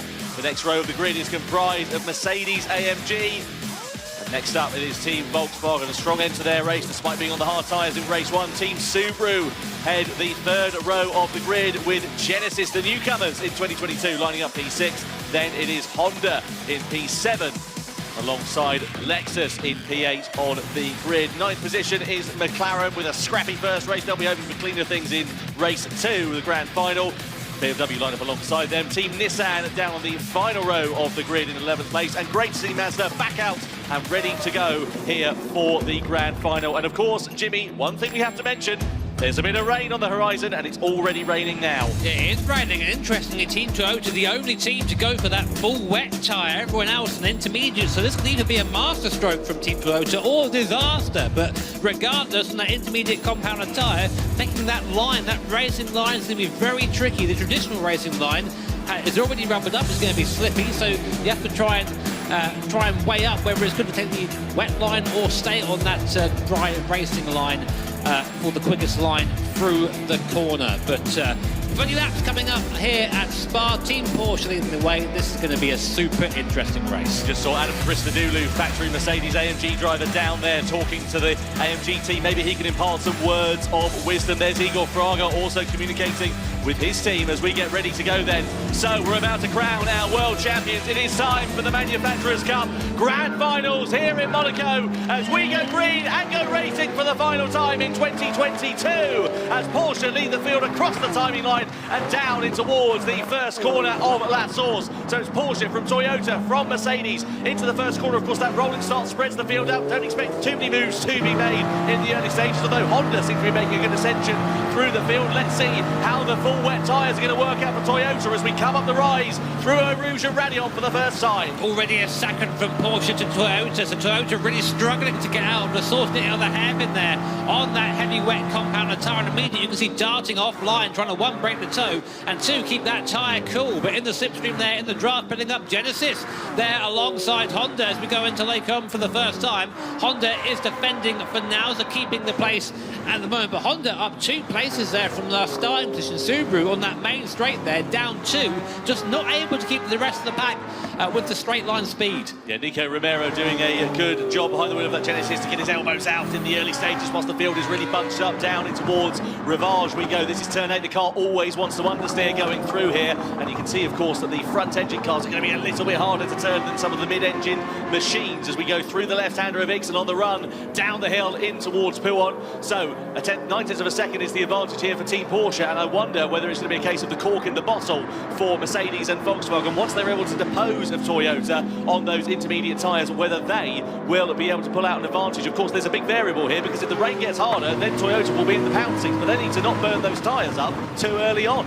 What rain? I don't think it's raining. I think it's already stopped raining, Tom, at this point. I can't see any more rain on the windscreen there, so being on that drying line is going to be very, very important. And that's a disaster for Toyota if the rain's already stopped. The rest of the field are on the intermediates, and that Toyota's going to be in a heavy wet tyre, which is going to wear extremely quickly on the dry surface. So they're going to have to hope that the circuit stays somewhat wet. And you can see in front there, they're already struggling. 1.5 seconds is a gap between Porsche and Toyota. We saw Igor Fraga at the start of the race sort of nervously talking to his teammates saying, I don't know if this was the right choice or not. Well, we were talking to Team Subaru, who are down in 7th place, of course, very big title contenders going into this race. We heard from them a few moments ago. We know that car can be pretty handy in wet conditions, but if it does dry out, they may be a bit of a sitting duck. Let's see whether we get any moves being made in towards the bus stop chicane. Toyota on the defensive line there. Mercedes trying to challenge as they come in towards the chicane we go. Lots of moves being made a bit further back there. Looks like BMW were coming under a bit of pressure from Nissan. Nobody able to make anything meaningful coming into that corner though, as Volkswagen getting a warning for colliding with another car. They're sitting P4, so let's see. Whoa, look at that, late on the brakes as you like, in towards La Source we go for Mercedes. Just goes to show how much more grip there is on that intermediate tyre compared to the full wet. And even despite going wide there, Mercedes still had a better exit in terms of speed coming out of the corner. They're a bit slow there mid-corner, but their actual launch of the corner was quicker than Toyota. And now they're in that draft. The only thing saving at Toyota right now is its straight line speed. The rain has started a little bit ago. You can see it on the circuit there though, so it isn't all doom and gloom for Toyota, but yeah, at the moment, Porsche being treated to a race lead. Last lap was a second and a bit quicker than Team Toyota. Everyone seems to be stuck behind them at the moment. Takuma Sasaki finished the race for Porsche in race 1. He starts the race for Porsche here in race 2 and doing a good job, as you say, of just building up that gap. 1.5 seconds it now sits at. We ride on board here with Volkswagen, with Suzuki, who is behind the wheel. Just in front of him is the Mercedes of Lucas Benelli. We know he was in the wars during his first stint last time out in that first race. Into Rivage we go, and this is going to be really interesting to see how it works out. So it's all about smooth input in the wet here for these drivers. You don't want to be spinning up the wheels too much. You want to be trying to avoid things like the curbs and the white lines, just so you can get as optimum traction as you possibly can. You say that, these guys are all over them, so they're still managing to make it work somehow. See VW there, right on the curb on the way into the corner, watching Mercedes AMG. They need to get by Toyota as quick as possible, really. There are the points, by the way, if the race ended as of now. So Toyota can come second and still win this, but Porsche need to win and really have Toyota fall back a little bit more in the standings. But there is Porsche, that gap now up to 2 seconds. Toyota and Mercedes, they're glued together, and we need to see Lucas Benelli make that move on Igor Fraga. He needs to make it soon. Absolutely, I think that the best opportunity will come into the bus stop chicane if he can get a good run and a Paul Freya here, and then through Blanchimont. The good advantage for him is, of course, he has got that bit of slipstream being created, that bit of the hole in the air being pushed in front of him. Let's ride on board with the Mercedes and see what Toyota will do, if they'll opt for that defensive line coming into the chicane or just decide to let them go. I don't think they're going to give up that position too easily as they come through the left-hander of Blanchimont into the chicane. They're a bit too far away, but Lucas Benelli, we know he's not afraid of a lunge. You can see the Toyota being parked in the middle of the corner. Igor Fraga doing a good job of just holding that car, holding that position as best as he can. This is, if nothing else, a really good demonstration of how to defend properly from Igor Fraga. Yeah, really nice positioning there for Igor, just walking Benelli out to the outside of the circuit, giving him no room to perhaps try and move. Same again down at the source here, but Benelli's going to try the switch back here in the Mercedes. He'll have better traction as well coming out of the corner, but isn't quite close. In fact, Toyota's got some legs on it. He can just pull away from pretty much any car in a straight line. Despite that, though, Benelli is now right up in the decision. And meanwhile, 3 wide behind for 8th, 9th and 10th place. Lexus, Mazda and McLaren heading that little pack there. These guys are fighting hard in the midfield. I think trying maybe just to get out of this pack and move up. Nissan there as well. 4 drivers then, 4 manufacturers all squabbling for position. Let's see what happens as we come up the ride through the Kemmel straight then. So here are Mazda jinking to the inside of Lexus. Nissan with a lot of momentum but no room to be able to use it. They're kind of boxed in as they come in towards Lake Coombe. On the outside they run into the right-hander. It looks like at the front of the field, sorry to cut you off there, Tom, but Mercedes have taken now Toyota. Toyota have fallen back into 3rd position. Igor Fraga unable to keep Benelli behind in the Mercedes. Now he'll go off into pursuit of Team Porsche. The gap is 1.7 seconds, so not as big as it was before. So I wonder, contact in the background. Lexus there hits Mazda. Mazda goes down. It's been a disastrous weekend for Mazda off the circuit. Now I'm not sure if Lexus will push themselves there. We're going to get a replay of this is Mercedes on Toyota. Yeah, so down the Kemmel straight they go in towards Lake Coombe. It's going to be a nice move on the inside for the brakes here for Lucas Benelli. He goes on the inside of Igor Fraga, gets that one done, pushes Fraga towards the outside, bit of hip and shoulder through there, but all's fair in love and war, and he's now up into 2nd place. Now the question is, how quickly are they going to be able to gap already after just half a lap? It's up to nearly 8/10 of a second. I wondered whether Toyota might end up being the cork in the bottle. Incident, no surprise there, under investigation meanwhile between Mazda, Nissan and Lexus for the moment we saw in turn 8. We'll be keen to see what the stewards award for that. I'd love to see another angle of it because we only really caught the back end of that incident, but either way it has ruined what has been, as you said, Jimmy, a dog's day at the office for Mazda. No points in race 1, right at the back now by some 6.5 seconds here in race 2 as well. Yeah, just notice it is still raining at Spa at the moment, so the rain is still coming down, which is some respite for Toyota at least on that heavy wet compound tyre. I would say though the intermediate is the tyre to be on at the moment. Just a bit more braking performance available, a bit more cornering performance available on that tyre than on the wet tyre, but Fraga should be able to keep that tyre alive. We'll just have to suffer with the pace deficit for a little bit longer, but look behind him, massive train of cars there behind Toyota. So can they hold off the pack behind?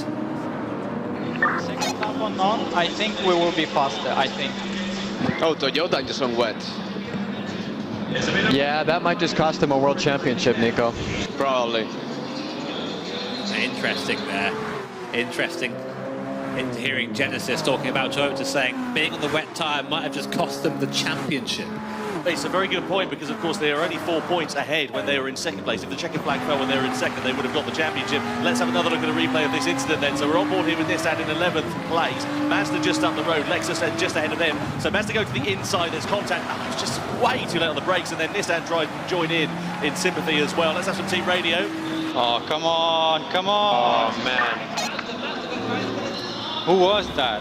You know, I'd say as well, like that was a very, very late move to the right by Lexus to defend. I mean, Mazda was already going up the inside when they moved, so stewards are lovely in-house stewards. We'll look at that. I'm going to be very nice to them now. I'll say, ever since you called them mean on Thursday, you've been on the chart.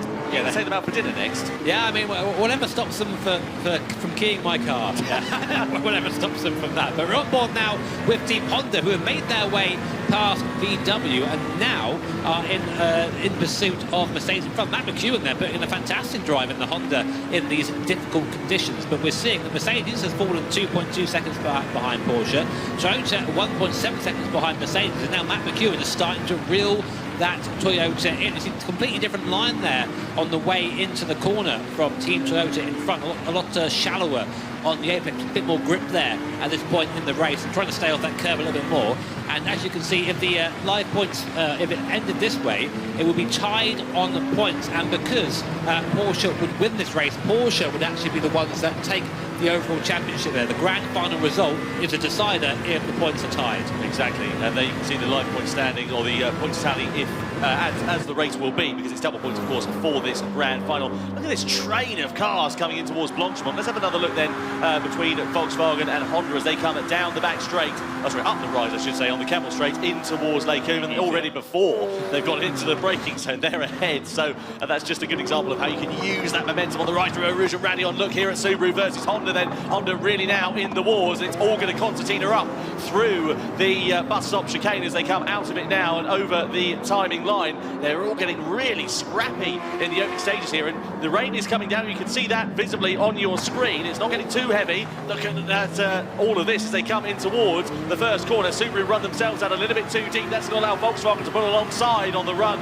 down into Eau Rouge and Radeon. Side by side they go. It bottlenecks up here, and they have to jig back behind for a moment, or do they? It's very difficult to tell, but Volkswagen now are ahead of Subaru. So Volkswagen up into P5. Their next target is Honda. Can they get ahead of the Japanese manufacturer? Yeah, Subaru just doesn't have the horsepower. It can't defend on this straight. It needs to be ahead and in clean air, really, to make the most of its speed. So being behind VW here is sort of disastrous. They need to be in clean air in the middle sector, really pushing the car to its limits there, and then just damage limitation on the rest of the lap. As you can see, are the tyres available for this race, racing hard, the intermediate compound, which the majority of the field are on now, and the full wet tyre, which Igor Fraga is on the Toyota. To his credit, doing a decent job, still hanging in there in third place, but the rest of the field definitely quicker than him at this point. They just need to get there. So, on board we ride here with Danny Solis behind the wheel of that Subaru. We know that car's got incredible grip in the corners, but that lack of straight line speed has really been punishing them so far. Let's see whether Danny is going to be able to try and upset the order as they come through Puon and then in towards the pit path into that chicane which follows. You can see really good mid-corner exit. Lexus, illegal blocking, 1 second penalty. That'll be for the move we saw earlier on, and you can see diving down the inside is Danny Solis on the Volkswagen then, so they get ahead of Suzuki. And look at McLaren ready to try and join in here as well. On the outside they're going to run those, going to be onto the curve. I think they're going to be a bit compromised, but they still have the inside line and the momentum into the right hand, and Lexus are about to serve their penalty. Up the inside they go. Volkswagen pushed out, losing out also here to Lexus and possibly here to Nissan too as we come through Paul Freya then and in towards the run to the bus stop chicane. So here's the penalty being served for Lexus. That drops them out of contention and right back into 10th position as it stands for now. But McLaren really deciding to make hay whilst the sun shines. Constantino, the Greek driver, getting his elbows out here. Yeah, watch him into the bus stop here. That McLaren's got a bit more straight line speed than the Subaru. Not quite close enough for a move, or is he? Almost runs into the back of the Subaru there, coming into the first braking zone. The VW and Nissan go side by side. The Nissan there just doesn't roll a bit too early, a bit of oversteer. Really compromises his entry into the left-hander there. That would have slowed him up on the straight back down. The 9th place goes there, but there's a good opportunistic move there by Danny Solis on the other end of the lap. But now he's got to try and defend from McLaren. You watch out the corner here. As that Subaru out the corner, it's better on the initial exit, but now look, as the Subaru and its lack of power just falls back into the clutches of McLaren. Can Constantino say get by before he doesn't know? He decides to lift out of it. He's going to try and get a bit of a slingshot now and then run through here and then try again. And Honda very slow there coming through Rouge Radeon. What happened to Honda? I think they must have had a bit of a moment there. Matt McEwen coming through there, and if there's one moment you don't want to have, it's going through Rouge Radeon. Here we go then as we come in towards the Lake Coombe corner, and it's Subaru up the inside of Honda going through and into 4th place. So that just shows one simple mistake when you're running in a pack of cars like this can really cost you dear, and possibly Honda set to lose out here as well to McLaren, because Matt McEwen's really got the bit between his teeth. You can see the line point standings on the right hand side of your screen, and look at that, 3 manufacturers separated by just 1 point. It would be Toyota who, according to what that graphic says, would finish at the top of it, but of course we know that it would be Porsche who would be crowned the Manufacturers Series Cup champions of 2022, because it goes off of the grand final result. Look at BMW meanwhile up the inside of Lexus. Lexus trying to find their way back through after a penalty earlier on, but BMW now ahead and up a position. So Kodaka, the Japanese driver, goes through into P10. His next target will be the Nissan of Matteo Estevez. Yeah, really tight in the top now, and that was essential for Subaru to get by, because now they can just go through that middle sector, do what they want to do, and then try and use the cornering ability of that Subaru BRZ. Now already 6/10 behind Toyota, so Subaru moving up in this mid-stint of the race here, and we start maybe Honda having some, I'll say tyre weight issues. I'm looking at their tyres. completely fine from what I can see on our tyre wear here at the moment. But Matt McEwen just having a few bad corners there, and now falling back down into the clutches of the McLaren behind. You can see Valerio Gaudet, his teammate on the team radio, maybe offering some words of advice there to the Kiwi driver at the moment as we come through the left-hander. Looking at the back now from McLaren, is there going to be a move here? McLaren looks to the outside. He's going to try a long way around at the bus stop. All the Honda has to do really square of the corner, just run him out wide, but no, gives them a space. And McLaren, awesome move there, round the outside. Through goes McLaren up into 5th place, and now in pursuit of the Subaru in front. Lovely stuff behind as well. Genesis and Volkswagen were knocking 7 bells at one another. They were going side by side into Blanchimont. Genesis prevailing as it stands for now, but Volkswagen very much in the wars after starting quite far up the order. You're about to see the difference now between the fastest car in the straight line and the slowest. Look at that, Toyota just pulls away from us like we're standing still down the straight. We'll be getting a little bit of the draft as we're on board here with Daniel Solis once again. The gap up to half a second from about 2 tenths going through the source. And now look behind us as well, McLaren. Look how quick that car is in a straight line. That poor little Subaru's having to fend for itself through there, but Igor was a little bit slow through Rouge and Ragno. I had to slow the car down a bit. Those wet tyres now, I think, starting perhaps to go the other way. There's a big lunge there from Daniel Solis. What a move there. Very, very confident from... Is he going to be able to complete it, though? He is. There you go. What a move from Daniel Solis. That's the height of confidence there. Whether he meant to go from that far back, though, I'm not sure. Do you think that was the Coque Lopez strategy where he just made a complete mess of the braking turn? Look at who we are, side by side. Honda versus McLaren into Rivage. McLaren shuffled out wide. Is that going to cost them more than one place? It is, because Genesis goes siding on through as well into 6th position. So McLaren and Matt McEwen going backwards here on this lap, and that goes back to what I was saying earlier on. When you're running in a group like that, just getting shuffled out wide, it's like touring car racing this, because it can really cost you very dear. Look at that lunge down the inside into Podium then for Genesis, up through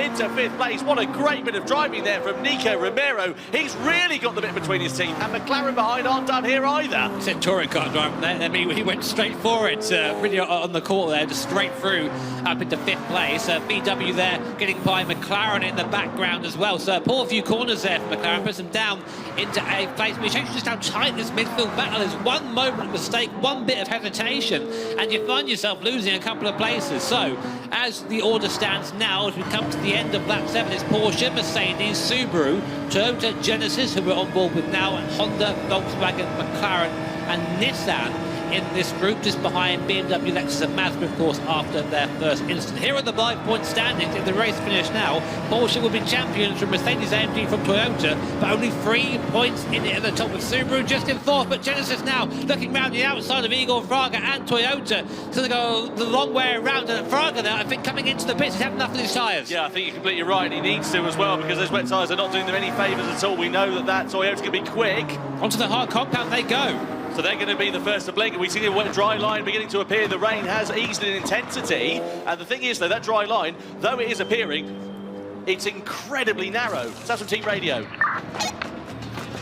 How is the weather radar? It's going to get dry, for sure. Please stand by. Maybe okay. I think I will do another lap and I will pit for the hards.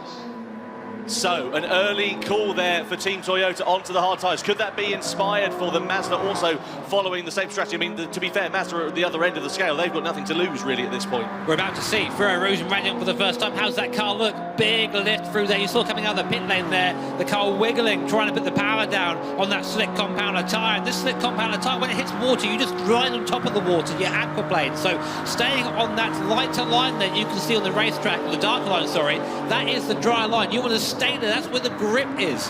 Now that the rain has stopped, that dry line is going to get wider and wider, and the hard tyre is probably going to be the tyre to be on. I would give it maybe one more lap before coming in for that hard compound of tyre, but we'll see. The other teams now will be keeping an eye on the sector times of Toyota on Mazda, saying, right, are they quick? It's Nikita Moisov now in the car for Team Toyota. We know this guy is quick in the Supra, so we'll have to see what he can do. I mean, it could be an amazing decision. It could be their undoing. Well, let's see at the sector times as it plays out. You can see Mazda there just in the background, but Nikita Moisov behind the wheel. It's all about paint codes in this weather, where the matte paint is effectively the drier part of the circuit, the darker part of the circuit, which Jimmy was talking about. That's where the grip is. If it's on the shiny part, the gloss paint, if you like, that's where there is no grip. And you'll see the drivers trying to go to the wetter part of the track who are on the intermediate tyres, trying to keep them as cool as they possibly can. Let's see whether Porsche are going to retaliate and blink for their first driver change. Currently behind the wheel of that Porsche is Takuma Sasaki.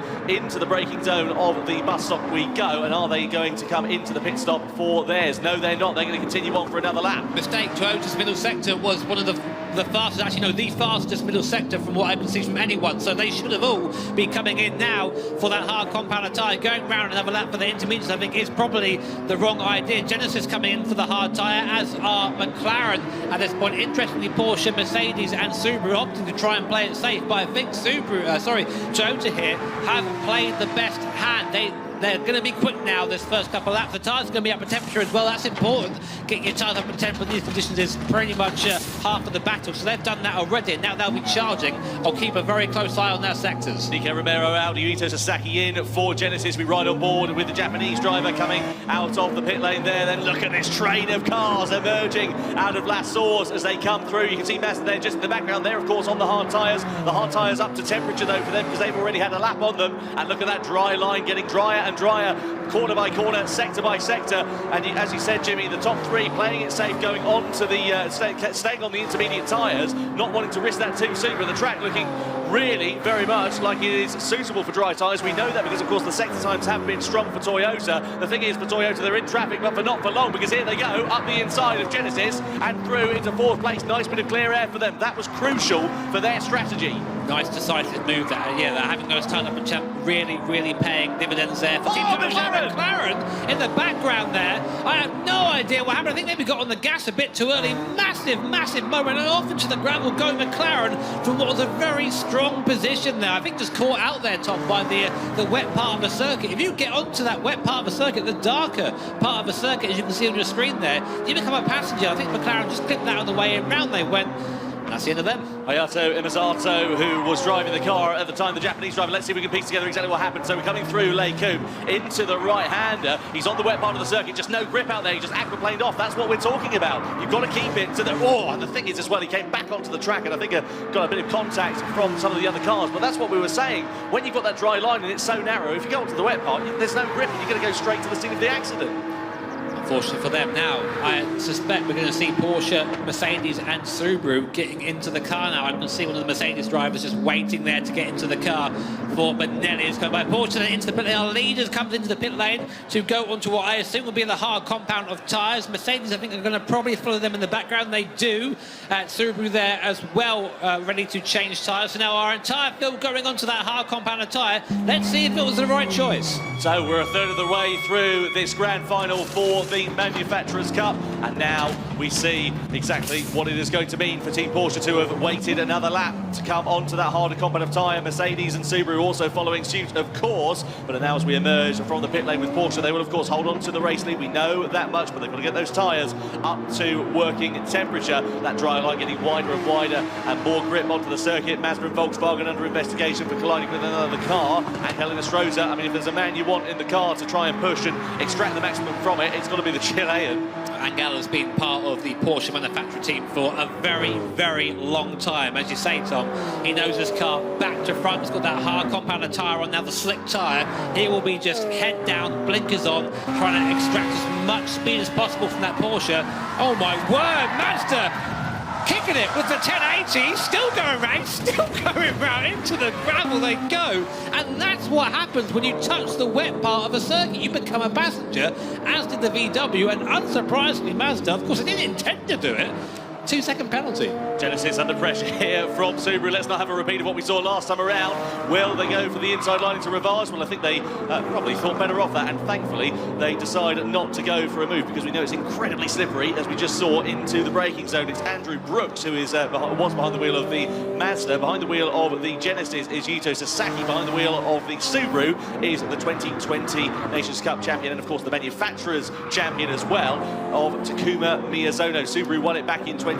They'd love to be able to reclaim the crown in 2022, but it's going to be a tall order. As you can see there, slight moment for Toyota. Subaru emerging from the pits. Let's see what happens here as they come down into Eau Rouge and Raidillon. And look at this, decisive driving here from Nikita Moisov. Gets it done and passed onto the wet part of the track. Nicely done there for them. That would have been scary there, going onto that wet part of the circuit. And now, look, already on the back of Mercedes AMG. So getting those tyres sorted early was crucial for them. And this is crucial for Toyota as well. It moves them back up into a position where they will become the Manufacturers' Cup champions here. And they need to execute this properly. It's very hard to overtake. There's very much still a dry line and a wet part of the circuit. You don't want to try and dive up the inside on the wet line because you're just going to go flying off the track, as you saw just a minute ago with Team Mazda. So patience here is what Nikita Moisov needs to employ behind the Mercedes AMG. And a little bit slow in the exit there, just runs into the back. You see, that's what happens. He just got onto that wet part of the track. No traction there, and then just almost got ran into by the AMG behind. Shinsuke Sobi behind the wheel of the Mercedes, really trying his best at the moment, but Nikita Moisov has got great traction out of La Source. We know he's not afraid of making a move into Eau Rouge and Raidillon. He's a bit too far away on this occasion, but if he can set himself up through the top of the circuit on the rise to the Kemmel Straight, this could be the opportunity that they're looking for. Slightly different in lines there. I think Sobi was a little bit wide through there, and that's allowing Moisov to close up as he comes into the slipstream, and on the rise of the Kemmel Straight, he's going to park it to the left-hand side of the circuit, and let's see whether this is going to be an easy move. I think it will be for Team Toyota, and Moisov, they go through up into second, and crucially back into the lead of the Manufacturers' Cup. If the checkered flag fell now, it would be Toyota who are crowned as the Manufacturers' Cup champions of 2022. They did their best there to try and keep them on the wet line, but Toyota's had the straight line speed just so much they can just drive around there. But Genesis in play as well in the background in 4th place there.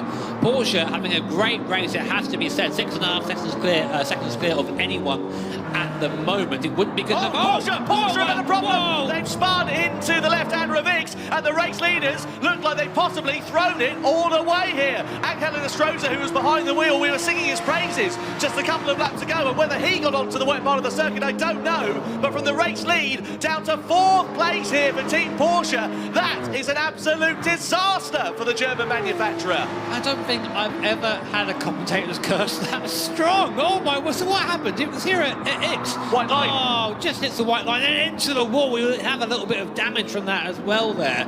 So, Angel, it's so easy to do. He was pushing, the track just wasn't quite there yet.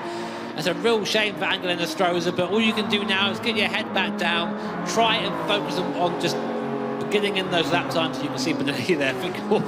Things are getting a bit leery at the moment. Mercedes actually going backwards. What happened to Mercedes? They've fallen 6 seconds behind now. Has there been an issue there for Mercedes? I wonder whether they may have got caught up in that incident there with Porsche, because of course all the field came round at a relatively similar sort of time. Genesis now elevating themselves up into second, so whether Mercedes were just innocent victims in the party, I don't quite know. Here you can see McLaren meanwhile ready to lose 9th place, quite possibly here to Volkswagen, who have had a challenging race here so far. Let's see whether they can defend that position into the bus stop chicane. We go, just holding firm for the time being. Under investigation are Porsche for driving dangerously post-incident, so that could be salt in the wound for Porsche, because Inestrosa may be set to pick up a penalty. We saw that, didn't we, in race 1, driving dangerously post-incident, and a penalty was awarded. Yeah, the stewards are very hot now. They don't like you rejoining in the silly way. It can cause other crashes and basically involving someone else in your crash when they are innocent victims. So Mercedes AMG and Subaru close together on circuit now, because Mercedes losing a bit of time through there. Just not quite got the pace through Rouge and Raidillon there. The Subaru right up behind, almost pushing the car. In fact, they are. A little bit of bump drafting there from the Subaru. It's Takuma Miyazono in the car at the moment. You see it gets that straight line speed differential. This is difficult territory for the Subaru, because we know it's quicker, but it can't pull off lines still to go for the overtake. The dry line is getting wider and wider as the laps go on and the cars remove more of that water. But there's just no way around it for Miyazono in that Subaru. I have to say, the circuit was looking pretty clear overhead, but I have to say there's a few clouds just beginning to gather. I don't think it's anything too much to concern, but we know the weather radar in Gran Turismo can come in pretty fast, so let's keep an eye on that and just see whether those clouds do begin to come in and have an effect. I don't think it's anything, like I say, to worry about at the moment. We're very much under dry conditions. It's still very much a drying circuit, but just food for thought a little bit later on, perhaps, in this race. So here is Subaru then, all over the rear wing of Mercedes-AMG, just coming through Podium then, into the chicane we go, hard on the brakes into there, and just sitting in the wheel tracks of Mercedes. That's all they can do. If anything, they need to be the ones that are drafted here to Subaru. You can see that dry line, how wide it is now. So here's another replay of the incident with Porsche. So see, we just go too wide on the way into such a curb, and we're a passenger engine. Nothing they can do about that. What a shame. ¡Wow! No te puedo creer, no te puedo creer. No te puedo creer. Did very well not to swear there, because I know what my vocabulary would have been full of after that. Yeah. It's only because it normally is anyway. Look at Subaru then, all over the gearbox here of Mercedes coming in towards the bus stop chicane. Are they going to be able to find their way through? A warning is given to Porsche then, following driving dangerously post-incident. So thankfully, it's not a penalty to just compound their woes, but they do still sit in third place, having got themselves back past Nissan, but they are now 5.6 seconds off the lead at the front. They have gifted this back to Toyota. What a shame. I was really looking forward to seeing what Porsche could do here. They didn't fall far enough, though, to help out Toyota, sorry, to help out Subaru, to help out Mercedes. So they are still in this fight. And they're only 6 seconds off the lead. We do have still over half of the race to go here. It's an endurance race, after all, so it isn't over until it's over.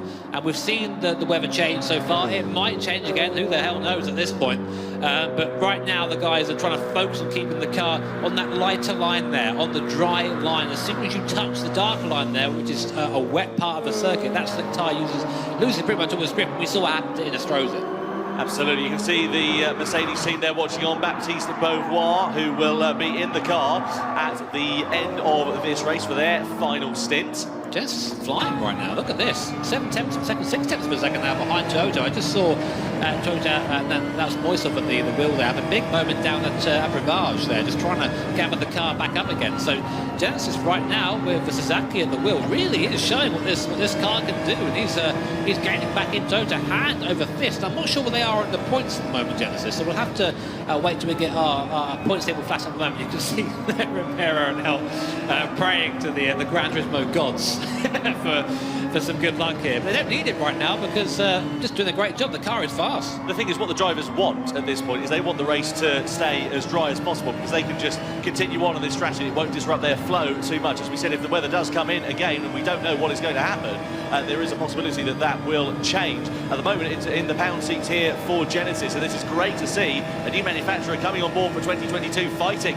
up the sharp end of the field. Just to give you an idea of the pace difference between them, Toyota last time around 220.2, Genesis at 219.6. They were significantly faster. Really, really good pace in these drying conditions. They actually set the fastest lap of the race on the last lap, sorry. So they're rocketing right now. So up in the toe of Team Toyota. We'll have a look at lap times when they come in, but definitely is starting to gain on the Toyota in front. It's more in that middle sector, isn't it? That's where the car is quicker. And again, another fastest lap of the race there for Team Genesis, and 4 tenths of a second quicker than the car in front. I think that's all relative, because it's going to get faster as the circuit gets drier, isn't it, really? But Genesis doing a really good job. I have to say, Toyota did respond a little bit more on that lap last time around, only 4 tenths of a second between the two, but still, the gap, it's kind of beginning to stabilise now. So whether Moisov is just beginning to realise, actually, I'm coming under a bit of pressure here and starting to pull the pin again, maybe turning his fuel mixture up to a bit higher of a limit. Look here at Nissan and Porsche, and Nissan are going to try and go past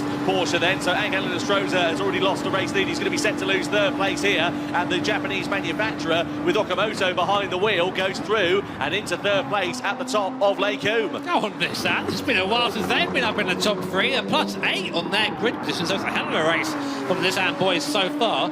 Turbo Brick is still alive and well. You can't get rid of it. But yeah, that's going to be just disappointment big time there for Angel Stroza, as Nissan gets slightly there through the right-handy Okamoto at the wheel of that Nissan at the moment. But yeah, I think the wind's out the sails there of Angel Stroza and the Porsche. I think maybe it's just that slide didn't help as well in terms of tyre wear. Jimmy, just give us an insight of what it's like to drive in these conditions. Of course, we've had intermediate conditions now into a drying circuit. How do you read the circuit like this from a driver's perspective? Well, right now, this is in your head. You're like, right, dry racing, dry driving, pretty much. I mean, you watch out for the curbs, you watch out for the white line still, but you can see the circuit, and the important part is dry. So you treat the car like it's a dry circuit. You push it into the corners hard. You keep the tyres warm as you go around, but you also have to have that little bit of caution when overtaking or when being overtaken.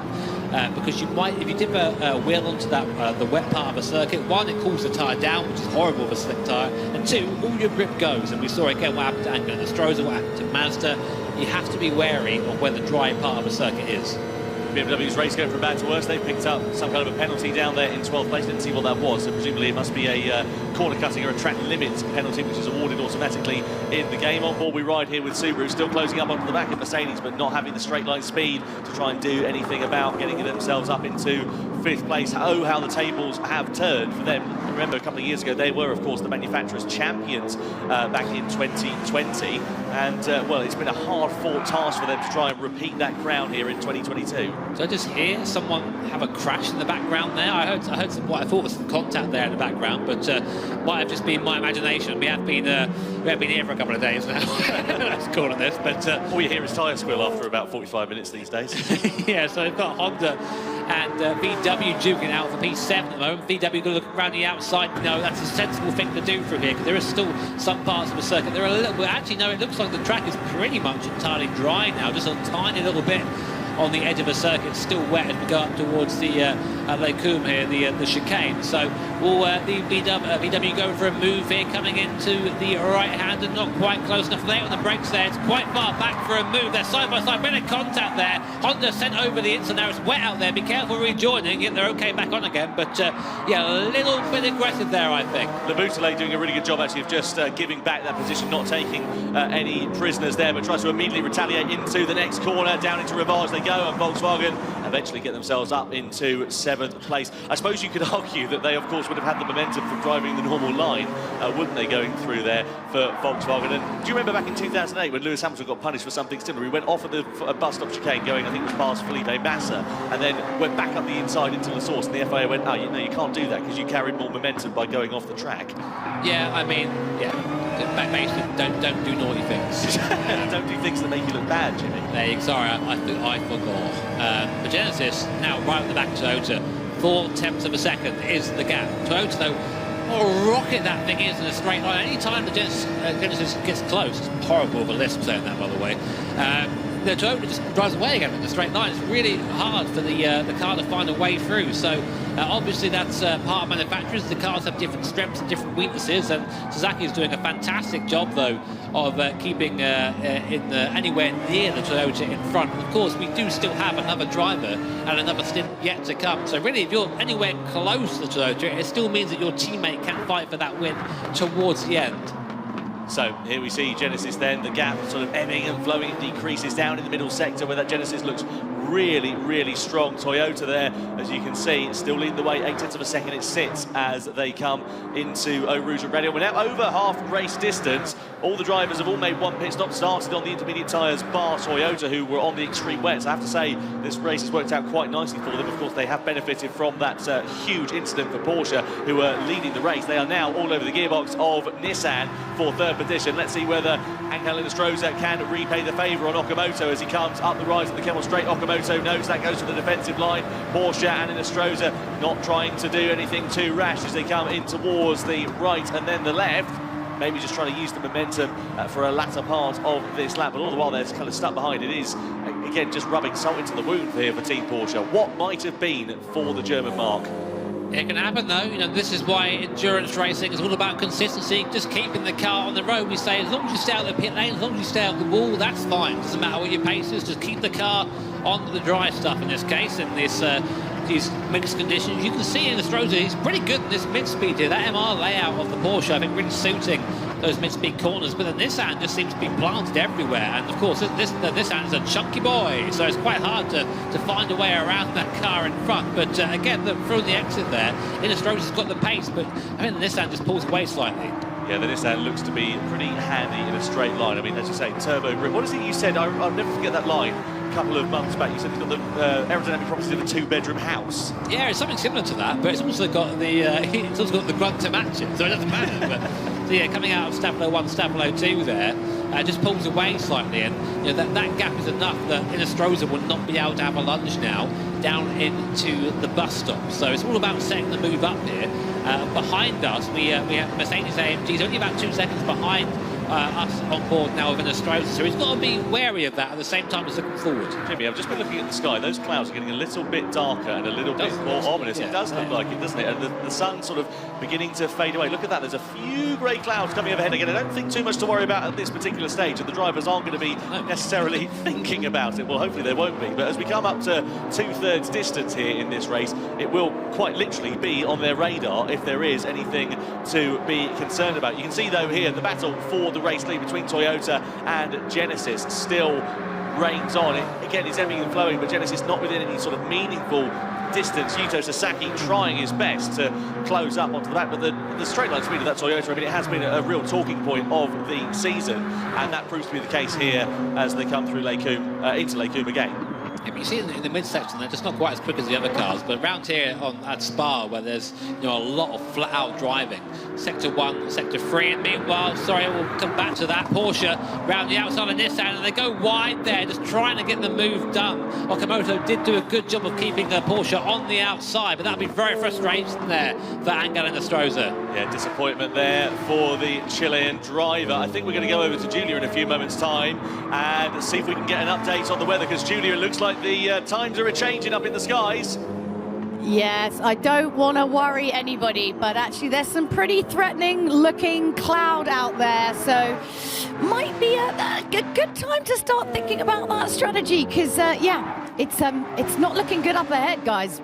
Weather radar looks okay down there for now, so maybe Julia's just a doomsayer, I don't know, but the weather radar looks okay. But if there is anything coming, the guys will know about it. You can have that weather radar to be fairly far out. So, I mean, you see the heavy wet tyres, one of our available tyres here, it makes you wonder. It makes me wonder if something's coming or not. But well, you can see visibly here, Jimmy, like the sheen on the cars just from looking at the circuit from this angle. Oh yeah, it's not as bright as it was. It almost looks like the cars are in a matte paint finish, and those clouds are definitely coming overhead. This is going to be squeaky bum time here for these drivers, because of course they've got to consider their final driver strategy. They don't want to make more than the necessary amount of pit stop that they have to. If they go and decide to pit and go onto the hard combat of tyres, and then the weather chucks it down, well, they're going to be out of sequence, and then they're going to have to make another pit stop and go back to their first driver, and they'll be one on the sink. Yeah, as a UK resident, I'm more than familiar with the grim, the grim overcast skies. And this looks very familiar to what comes just before a big old rain shower. But it remains dry for now, so you can only work the information you have, the conditions you have. A good friend of mine says, don't get too tricky with your strategy. So just think about what's going on now. You have a dry track in front of you, you're on a dry tyre, make the most of it. Don't think about the clouds too much until you start seeing your radar change. Here are the live point standings right now. Toyota would just smash it out of the park and be champions by quite a long way. But we've seen issues before. We saw Porsche leading and spinning. There's nothing to say this might not happen to Team Toyota. And Genesis being quite close to them, there's a chance maybe there'll be some sort of contact there. Who knows? But still a long way left in the race to go. Yeah, plenty of opportunity for things to change. Neil's still not at 2/3 distance. Here is Takuma Miyazono. You see him in the bottom left-hand of your picture at the moment, currently piloting that Subaru. I have to say one thing, if the weather does begin to change, and as I say, it gets greyer and greyer the more we seem to be talking about it, that Subaru, I happen to know from talking to the drivers, very, very handy in the wet conditions. Handy in the wet conditions, but also about 12, 13 seconds behind the leader. So, hello, there's the wipers. Wipers on already and off again. Do you reckon he's trying to bait us? I think he is, but maybe press the wrong button. I've done that a few times, press the wrong button there trying to get the car in, but back on goes the wiper. So I don't know, maybe there's a little bit coming down now. We can't quite see it yet, although we can see small drops of rain there actually. So we are starting to get a little bit more rain here at Spa, and the drivers will know this already. So this is where it gets confusing for our drivers and for strategies. It's starting to get cloudy. So team radio there starting to get cloudy. It is. I'm taking care of it. Yeah. And if the water gauge goes to 1/3, if you think that it's approaching 1/3, just go to the pit and we put the intermediate. Okay. All right, so discussing the team strategy there for Toyota. They don't want to blink too soon. And the thing is, they're in the lead of the race. They are the car that is going to come to these conditions first of all. So they're almost the guinea pig for everybody else at this stage. And if the rain does come down, they're going to be arriving on it straight away. Yeah, that is the tough thing when you're leading. You want to make the safe decision. You don't want to be making these big risks. And I don't know if we're going to have a big rain shower or it's just going to be very brief, who knows. But on the slick compounder tyre, it's going to get tricky very, very quickly. So this is where experience comes into play. This is where knowing your car comes into play, knowing the circuit, knowing where you can put it in these conditions. So Toyota right now leading still from a second from Team Genesis. And this is the chance if you're someone like Nissan, if you're someone like Porsche or Mercedes. Look at that weather radar there in the bottom left-hand corner. All those little blue spots there, that's rain. And that's coming over right now. So obviously Spa's a big circuit, so in some parts of a circuit it might be wetter than others, and we don't know what rate is coming down at the moment. Lexus already coming in for the intermediate compounder tyres. I think it's a bit too early. We're not seeing any spray yet. You'd be surprised how long a slick can last in damp conditions. It's just about keeping that temperature in the tyre. Mercedes there, and you can see the Baptiste Benoit, who's ready to take to the final stint of this car, was just going over and actually having a word in person with Sobi, who is driving that machine at the moment. So we're keen to see what is going to play out here. This could be a bit of an opportunity for redemption for Team Porsche and Ankala Destroyer if they call the race right. They are, of course, some 11-12 seconds off the back of Toyota, but if they call the strategy right, it might allow them to just close up that gap a little bit. Lap 19 and the 30 we're on. We're coming towards 2/3 race distance, and now it is getting really spicy with 10 laps to go. We're coming into the last pit stop window, effectively, for these drivers and the manufacturers. Two of them have already gone on to the intermediate tyres very early, we might add, as well. And the crucial question is here, when do you blink? And if you do blink, you don't want to do it too soon, because you don't need to be doing more pit stops than you need to, because if you go onto the intermediate tyres now, you burn them up and then they wear out, you're absolutely screwed. Whereas if you do it later and you do it too late, it's exactly the same thing. You need to time it right, and there is such a window of opportunity here for some of the manufacturers that perhaps have not had such a good race, but there's also such an opportunity to make a complete mess of it. Fairly heavy rain now on the windscreen of the Porsche in front, so it's starting to come down heavy here at Spa-Francorchamps in our World Finals here in the Manufacturers' Cup. Team Nissan in front at the moment. Leaders are in, Jimmy. Here they are, Toyota in for the intermediate, as are Genesis, Nissan and Porsche coming in as well. So everyone decided to go into the intermediate compounder tyres, so there'll be a driver swap as well. Every time you come into the pits for a tyre swap, you do have to do a driver swap as well. That's in the regulations.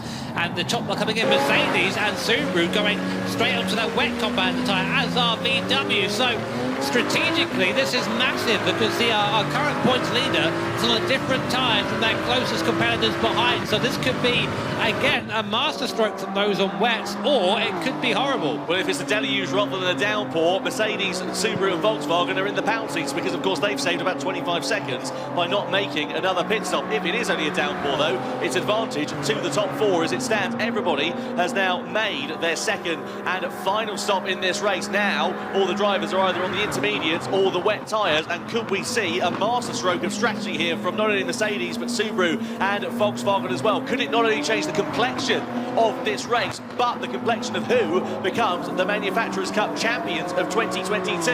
In this race so far, it has been Toyota who have reigned supreme, and I mean that quite literally, because they have just been absolutely unbelievable in terms of their driver performance, and they could be set to become 3 times Manufacturers' Cup champions. However, if they've called the tyre strategy wrong and gone for the intermediates when there is a massive downpour, it could be set to cost them very, very dearly. Yes. I agree with that. I mean, at this point, it's really hard to call. I mean, you just have to hope you've picked the right compounder tyre, and you can, again, only drive to the conditions you have there. You do have radar information, which is, mostly accurate from what I'm told in the GT. There, a little bit of sort of leniency on that, of course, but it doesn't mean that being on that wet tyre and going to that straight away is the right call, because, as Tom said, you might just burn it up. But meanwhile, Mercedes and Subaru, this is where Subaru said they're going to be strong on these difficult conditions with that downforce. It just means they're better braking, better turning, all that stuff. But they're stuck up behind Mercedes right now, and if they're going to make the most of these conditions, if it rains more, then they need to get by Mercedes and just get on with it, just have clean air. So right now you're standing with 10 laps to go. Toyota, Genesis, Nissan. Nissan up 8 places from their grid slot, so thank you, Nissan, for showing you are actually the GOATs. And Porsche, after a big error there from Angel Nestroza on the middle stint, down to 4th from what was a comfortable lead. We're going to keep an eye on sector times and give you an idea of who's quicker right now. Unsurprisingly, it seems the intermediate runners are quicker than the full rep runners at the moment. Look at this, Subaru versus Mercedes. Sorry to go in front of you there, Jimmy. Side by side they go. Subaru elevating themselves up to 5th place. So Mercedes and Baptiste Beauvoir struggling. Kylian Drumont and Subaru using the mechanical grip of that BRZ to try and take advantage. But Baptiste Beauvoir is not taking that one lying down. Side by side they go into La Source. Baptiste is trying to hold it around the outside, but Kylian's wise to that. As they come out of La Source, they're going to go 2 by 2 on the run down the hill and into Eau Rouge and Radion. Which one of them is going to relent? Well, Baptiste has got the advantage for now and holds firm into 5th place. And as they come up the rise onto the Kemmel Straight, will we see the Mercedes pulling away, and will we see the lack of straight line speed hampering that Subaru then? Let's see as we ride on board. Baptiste knows that, goes for the defensive line in the Mercedes. Subaru and Kylian Drumont pull to the outside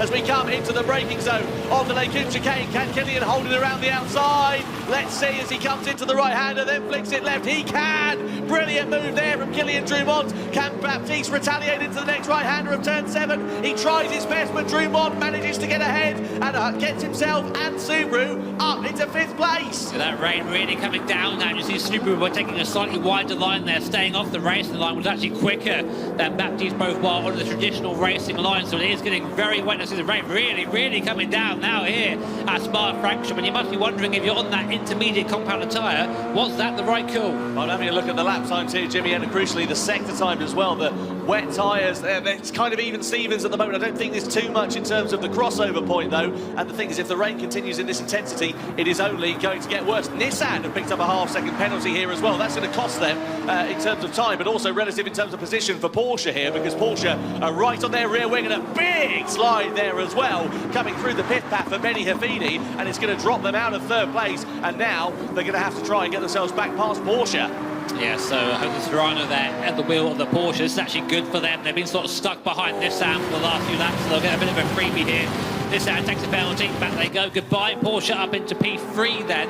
Now, does Jose Serrano have enough pace underneath him to try and bring down this gap? It's 11 seconds to the lead, 10 seconds there to Genesis in front. It's going to be a massive arse there for the Spaniard. I don't think it's really possible under these conditions, but, well, I don't know. Subaru behind on the wet tyre, they seem to be the one to watch at the moment because they are on the right tyre, in my opinion, if this rain continues. And it might well be that Subaru claw their way back up through the field. There's Nissan in front, so only about 3 seconds, between the two. Can Subaru claw back the gap?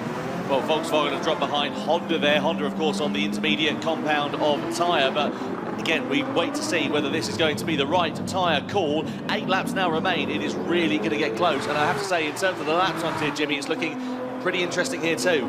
Subaru, from what I can see there, were the second fastest on track after Porsche. So Porsche on the inters, Subaru on the wets. Work that out. Well, yeah, again, it's going to come down to when that crossover period comes. Again, the rain is coming down. You can see the wipers coming into it now, and also the standing water getting ever more present as these rain continues and the track gets ever wetter. So I'm really keen to see how this is going to work out. And the thing is as well, Subaru are now closing up onto the back of Nissan. Last time around, it was Subaru with a 228.4. Nissan on the intermediate tyres in 4th place at 229.8. There was some 1.4 seconds faster. And of course with Nissan, there's a possibility for that supermarket deal, 2 for the price of 1, because Porsche are right up ahead as well. This is going to be an interesting one. 2 groups of cars coming together now, 2 different strategies. Subaru and Mercedes on the wet, Porsche and Nissan on the intermediates. They are being caught at the moment by this little second group.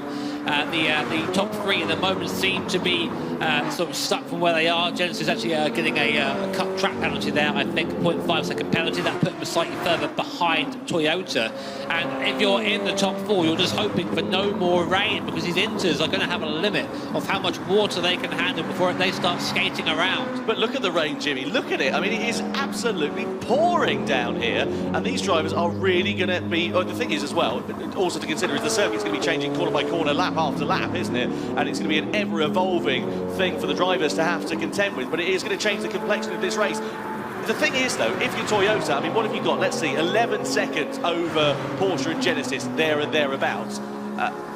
what do you do in this set of circumstances? Do you just try and continue on, or do you come in for the wet tyres and cut your losses and then hope that you're quicker? Well, you can see, look at the circuit, you can see just a little bit of a drier line there, and actually Toyota opting to take the wetter line there. Out of the corner, but you want to try and stay on that. That's where the most grip is going to be at this point. This is what Toyota's line through this right-hander here. We're at the crossover point, Jimmy. Toyota last time around 234.2. Let's keep an eye out and see what the wet runners are going to be able to do. Yeah, Subaru 231.9, 3 seconds of a difference in lap times. And this is where the intermediates are going to be absolutely useless from now on if this rain continues. Yeah, well spotted there. So Kokibun there, you see struggling big time actually for Rouge, having to get out of the throttle there. Massive understeer. This could be a massive moment here then in the World Finals here for the Manufacturers' Cup. We're seeing now those intermediate tyres, the majority of the field have gone for a start to be overwhelmed by the amount of water on circuit. So your Subaru, Mercedes, your Volkswagen, you're in the right position right now, and Subaru are catching hand over fist on Nissan. Almost a second now is the gap between the two seconds, sorry, but that's come down for about 4 seconds, and Mercedes is going with them. So we'll keep it on. There are the lap times you can see there. If you're on a wet compound tyre, you're smiling. Subaru much quicker than the intermediate runners. Volkswagen also taking advantage of that wet tyre. They've just elevated themselves up into 7th ahead of Honda then. So good news for Volkswagen. Can they try and make some more forward progress in the closing stages of this race? 7 laps remain here at Spa-Francorchamps in the Manufacturers' Cup Grand Finals, and it is all eyes on the race leaders. The top 4 of the competitors in this race are on the intermediate tyres, but they're coming towards the end of their shelf life now because these wet tyres are really coming into their own with more standing water. I think all you can do on the intermediate is stay out. If you pit now, you're going to be massively out of position. You're going to lose so much time doing that. So you have to just stick with the tyre you have. And look now, Subaru 1.2 seconds behind Team Nissan. Now, last time I looked, that was 2 seconds. So they are on an absolute charge. In front of them, Team Porsche. So Subaru might be in contention for a podium here. Now, bear in mind, they were tied with Toyota going into the Manufacturers' Cup. They lost a few points in round 1. All it takes is a small mistake from Toyota. In fact, I think if Subaru finish ahead of Toyota on the circuit, they would be champions. I think you could be right, yeah. I'm just having a look at that, you know, because there's a possible opportunity here for Subaru to maybe, surprisingly, take back the crown. Look at this contact here between Volkswagen and Subaru to Rivage. And, yeah, well, I mean, a warning was given there that was under investigation. It's a bit of a slam dunker, unfortunately. Sad if you're a Team Honda member today. That's not the way you want to have your race decided. But here we are now, and that's 3rd to 6th in your screen. Look at the drier part of the circuit. It's just a sheet of water at the moment. If you're on the intermediate, you touch that, you're going to have a very, very bad time. Unsurprisingly, a 2-second penalty they're given to Volkswagen, but they're kind of out of the equation at this point, so we won't pay too much attention to that. On board now with Team Subaru, you can hear the rain just smashing down on the windscreen, on the metal of our car as well. We get such a better exit than Nissan does, but again, we're just struggling for that straight line speed. Let's have a look through Rouge and Randall now. This is where this car is going to be quicker compared to the Nissan. Still on board there. Let's have a look. There's Nissan in front, and we're seeing Lexus and Honda deciding, oh, Porsche off there, and the top of Rouge and Randall, Porsche off, and Nissan slow. Subaru goes from 5th to 3rd in just one corner. Are they going to have the speed? And Nissan off. Sideways they go. They hit the wet stuff. Off they go. Mercedes with a 0.5 second penalty as well. So now Subaru are right back in this. There's Genesis in front. Only 4 seconds on the road. Yeah, now the tyres are really starting to not work at all. They're starting to aquaplane. Just to give you an idea, last time around, 236.3 for Toyota. On the wets for Subaru, a 233.5. They were 3 seconds faster. This race is Subaru's to lose now at this point. Half-second penalty there for Mercedes won't be helping their challenge on the wet tyres from 4th place. You can see the live points rankings. Subaru could not only win this race, but they could be in with a shout of winning the Manufacturers' Cup here. It's double points on offer, and depending what happens here for Team Toyota, if they lose not only one but a few positions here with Mercedes creeping up, they could be set for the win in the Manufacturers' Cup in 2022. What a dramatic conclusion this could be set to be. Yeah, Subaru do need Mercedes to go with them, and that 0.5 second penalty is going to be tricky. And you can see there, even the wet compound tyre getting all out of shape for the exit of Lake Como. Team Subaru, Mercedes looking around the outside. They're a long way around. Not as much grip out there at the moment, unfortunately, for the Mercedes anyway. And Subaru now, again, another second taken out of Genesis in front. The front 2 cars are really struggling them right now. Mercedes about to serve that 0.5 second penalty, but give it a few laps and Subaru is going to be on the back of Genesis and Toyota. Well, they are sliding like a dog on a polished floor coming through these corners. Just no grip out there at all for these drivers. I have to say huge credit to Porsche at the moment, and crucially for Jose Serrano, he's doing a good job of sticking with these wet runners for the time being. There's that half-second penalty being served for Baptiste Beauvoir. Draws him into the clutches here of the Porsche team, and you can see here as well. I'm just having a look here because the Toyota are watching on. Yeah, Igor's there. He's got his gloves on. Toyota into the pit lane. Toyota into the pits. Coming in now for a set of wet tyres. Is that the right choice? They had the lead. They're not going to be able to claw back this gap, I don't think. So I don't know if that's the right choice or not there from Team Toyota. Genesis go up into the lead. Subaru in P2, Mercedes P3. If it finishes this way, Subaru are going to be champions. Why did they pit? This is unbelievable. I mean, the best they could have done is stay out there, but I guess they were just trying to hope that they could get onto the wet tyres, get some grip. But the thing is, it is going to cost them massively because the field is bunched up. Look at that. They're going to be 6th place behind Nissan. This is huge for Toyota. They were all set to become 3 times Manufacturers' Cup champions, and they've thrown it all away with the wrong strategy call. This is quite incredible. And look at this, Subaru, there you go. You can see it on your screen now. If it finishes as it is now, it will be Subaru crowned as Manufacturers' Cup champions of 2022.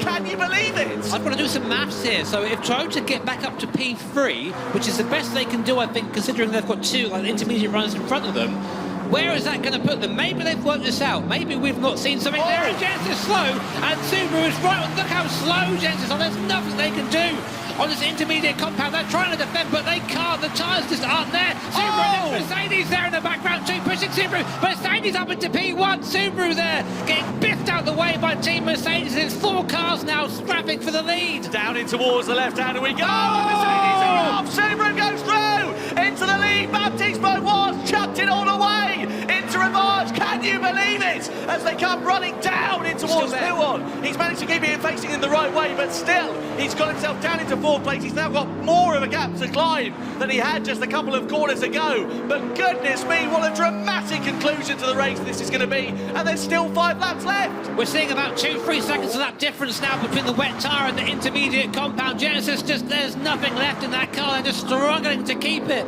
on the black stuff at the moment, and just about managing to do it. And not if you're Baptiste Beauvoir, who's now having to go back through these guys once again. Porsche and Genesis doing a good job keeping the car on the road given the conditions, but now this allows Team Subaru just to put the hammer down and try and make a gap. Now we'll keep an eye on Toyota behind. They do need to come back through the field. They need to get up to 3rd minimum, I think, but we'll try and get some point standings based on that soon. I'll see if I can get our director to let us know the points, but it's going to be tight. This is really interesting. Toyota's gap between Nissan and themselves is 1.1 seconds or so there and thereabouts. We really need to see how this is going to play out. Look in front though between Porsche and Genesis as well. 2 intermediate shot runners going toe to toe with one another as they come into the bus shop. Porsche on the outside, Genesis on the inside. They're going to flick it left. Genesis coming to the pit lane then. So they've decided they want to chuck off those wet tyres. The win is out of the question then for there now. Look at Toyota in the background. They've elevated themselves up into P5. So I suppose that's one crumb of comfort here for Team Toyota onto that wet compound of tyre, because crucially here, if everybody else on the intermediate tyres, Nissan and Porsche, come into the pits, it may be a saving grace. Let's have a look at turn 8 again. Let's have a quick look at this. So Mercedes on the inside there. They've got it done. Baptiste Beauvoir in the lead, but I think he just gets on, just slides to the right there. Manages just about to keep it out of the wall, but that would have been a heart-in-mouth moment there for Baptiste Beauvoir, who's now up behind the Porsche of Jose Serrano. He's got the toe, he's got the draft. Through goes Baptiste Beauvoir back into 2nd position.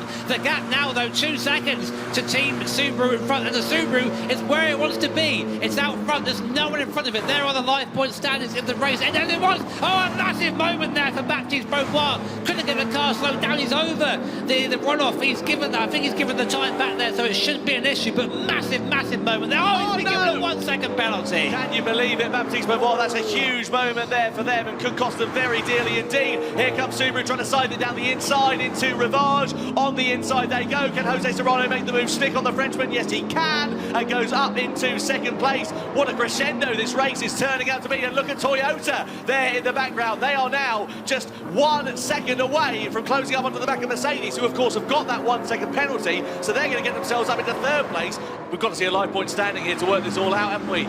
Igor Fraga is absolutely charging challenging in the Toyota. We gave them grief. I didn't understand why they pit, but now they did. Igor is pushing that car to the absolute limit. He's got to get back up into second place for Toyota to win the series, and all he's got to do is get by Mercedes and Porsche. Look at the concentration there on the Brazilian's face. He knows what needs doing, just very, very carefully threading the car through the corners, and it already onto the back of Mercedes AMG. He's going to have a penalty. He's going to be able to beat free here, and then it's just Jose Serrano. Can Jose Serrano on the intermediate tyres hold off Igor Fraga? I don't know if he's going to be able to do it. The thing is, the rain is still coming down. It's still pretty heavy. There's still a lot of standing water. Look at the tracks on the moment. Look at the big moment there for Baptiste Beauvoir. That allows Toyota to go through and into third place. Beauvoir's had a couple of warning signs now. He needs to take it a bit careful and possibly could be set to lose another place here. So Nissan, life points rankings on your screen. It's still not enough for Toyota. They need P2 or better to become the champions of 2022. Their next target, though, thankfully for them, is going to be Team Porsche up the road in second, who are on the intermediate tyres and look like they're going to go to the end. I'm fairly sure it's P2, so we'll just wait for confirmation on that. But it's getting now to crunch time. It's lap 27 of lap 30.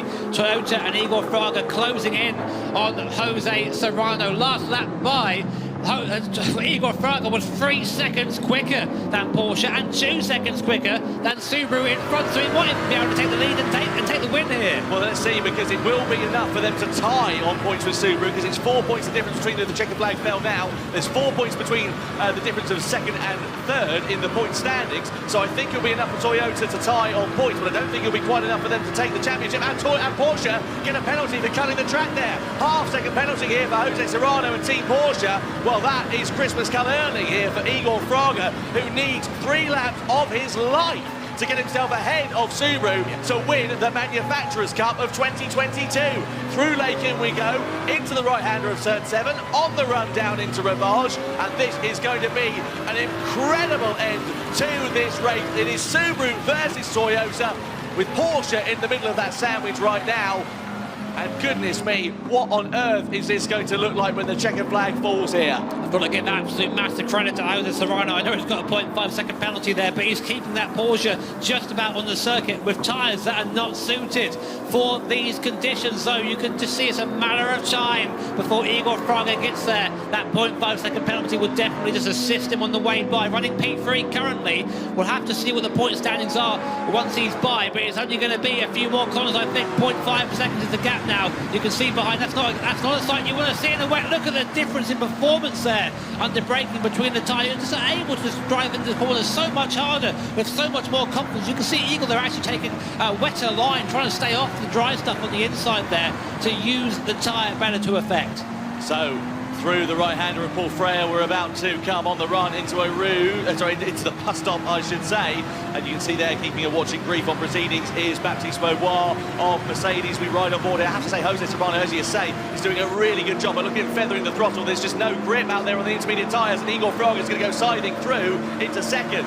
That was the 0.5 second penalty there, served by Porsche. Igor now up into second. The gap 2.4 seconds, and there you go. Yeah, they'll be tied on points. But because Subaru win this race, they will beat the champions. So it all comes down to this. It's Subaru versus Toyota. Whoever finishes first on track will be the Manufacturers' Cup champions here in 2022. It's winner takes all then. You can see the graphic on your screen there now. Let's keep an eye on the lap times here between the two. Over the line, it was Subaru with a 2:38.172. Toyota 2:37.5. So that was some 6 tenths of a second faster. The gap is just over 2 seconds coming to the third but last lap then here. And Igor Fraga has got the bit between his teeth. As I said, he needs the last few laps of his life here in this race. He doesn't need to start battling here with Jose Serrano. If he starts squabbling with him, that's his race over. That's Toyota's third Manufacturers' Cup title out of the window, and it will give the second one to Subaru, and off there goes Jose Serrano. Big crash! And Nissan off too at the top of Eau Rouge. Big incident there. So Nissan will go tumbling down the order, and goodness me, Porsche, and how on earth did Jose Serrano keep that in a straight line? See how tentatively Beauvoir is going on the brakes there, trying to get that car stopped. Doesn't want to repeat of what it was like on the last lap, and he's now all over the gearbox here. of the 911. Remember Salzburg time, it was Kylian Drumont versus Igor Fraga. It's Kylian Drumont versus Igor Fraga once more at the front of the field. The gap for the lead down to 1.5 seconds. Meanwhile, Mercedes doing everything they can to try and get by Jose Serrano here in that Porsche, but he's just sticking it on the racing line. Look at that weather radar. This rain is not going to relent. So here is a replay from Team Nissan. Just gets it all out of shape over the top here and is just spat into the wall. That's a massive shunt. Yeah, that's absolutely huge there for Team Nissan. And you can see that it has cost them dear indeed down into 6th place. But look at Mercedes then versus Porsche. Mercedes on the wet tyre, Porsche on the inters. They'll be going to the end. There's nothing more they can do now. They could be on for a podium finish here. Look at how close Baptiste gets under the brakes into the piff path. Then you can see just how much more grip he's got underneath in the rain. Still comes down in a very heavy intensity. I have to say though, Jimmy, the gap at the front, still 2 seconds. It's stabilising. It's that middle sector, Tom. That middle sector, that Subaru is untouchable. When we get to the straights, we get to the third sector where we are now. We get to the first sector, and that Toyota is so strong. The straight line speed is massive. So just watch that gap. It will come back down again.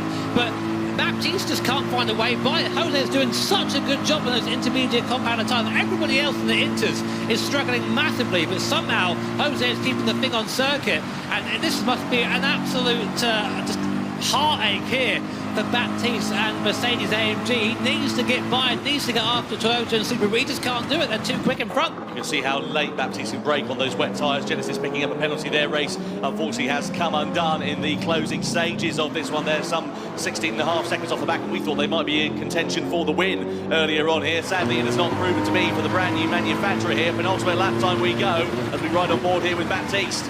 Watch Toyota now through this first sector. This is where that car is strong. This is where we know the Subaru isn't. It doesn't have that grunt. So 1.7 seconds right now as we come onto the penultimate lap, coming down to Eau Rouge and Raniel for the first time. We know it is difficult through there. We've just seen Nissan end their race in the barrier. We look at Jose Serrano in front, just about managing to hold on to the car there. Subaru again using the downforce that comes to that car to get through. Eau Rouge and Raniel a bit quicker than the cars behind. We're now looking at Mercedes AMG going in closer and closer to the Porsche in the real track. You can see just how wet it is. Baptiste Beauvoir looks to the outside. Oh, contact between the two there.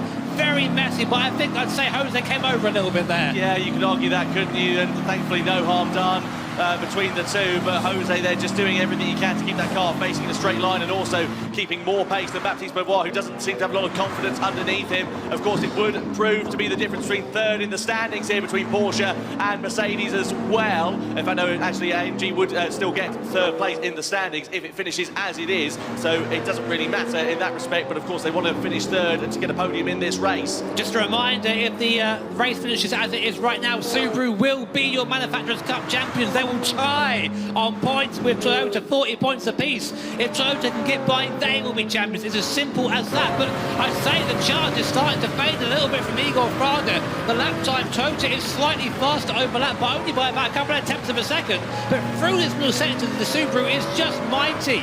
Up to 2 seconds again is the gap. He's running out of time. Only about a lap and a half left for Igor. Can he catch Kylian Drumont in the Subaru? I said about that Subaru earlier on, I said it was really quick in the wet conditions. The mechanical grip of that BRZ really is impressive. But in the middle sector, as you said, Jimmy, that is where it counts. It sort of seems to ebb and flow, this gap, doesn't it? Goes up to about 2.2, comes down to 1.8 at different parts, but he's running out of opportunities now. We're ready to come and start the final lap, and unless Kylian Drumont makes an error, it's going to be the Subaru that will manage to claim the Manufacturers' Cup crown in 2022. You can see the points on the left-hand side of your screen. That's what's awarded. Double points on offer here for the grand final. Into the bus stop for the penultimate time. Here comes Mercedes on the inside of Porsche into the bus stop there. Baptiste trying to think about a move, but again, not too close. Not close enough to make that move stick. Subaru had a mistake coming out of Stavolo 2 there. That allowed Igor Fraga to get a bit closer in that Toyota. He's much closer than he was before. He was 6 tenths faster than that. He's going to be in the draft this time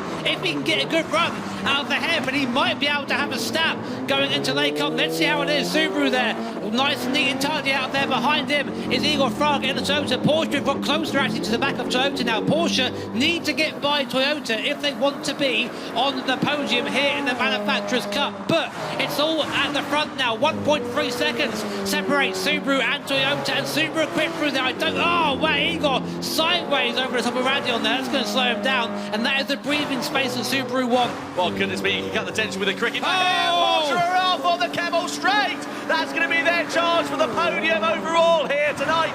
Absolutely done and dusted. Well, Jose Serrano, he tried as hard as he could. Thankfully, he managed to keep the car facing in the right direction, but it's been a valiant effort on those intermediate tyres. Sadly, it is going to be fourth that will be their result. A big slide there for Drumont out of turn 7. Goodness me, but the gap still sits at 1.8 seconds.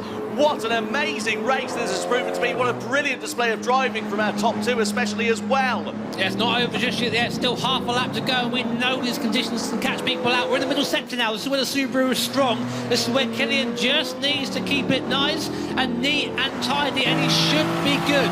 We're on board with Igor Fraga. There's not much more he can do through here. The Toyota just doesn't quite have the speed through that middle sector compared to the car in front. It's been a valiant effort from Toyota. I thought they threw everything away, but they did have to come in for the tyres. He came back through the field.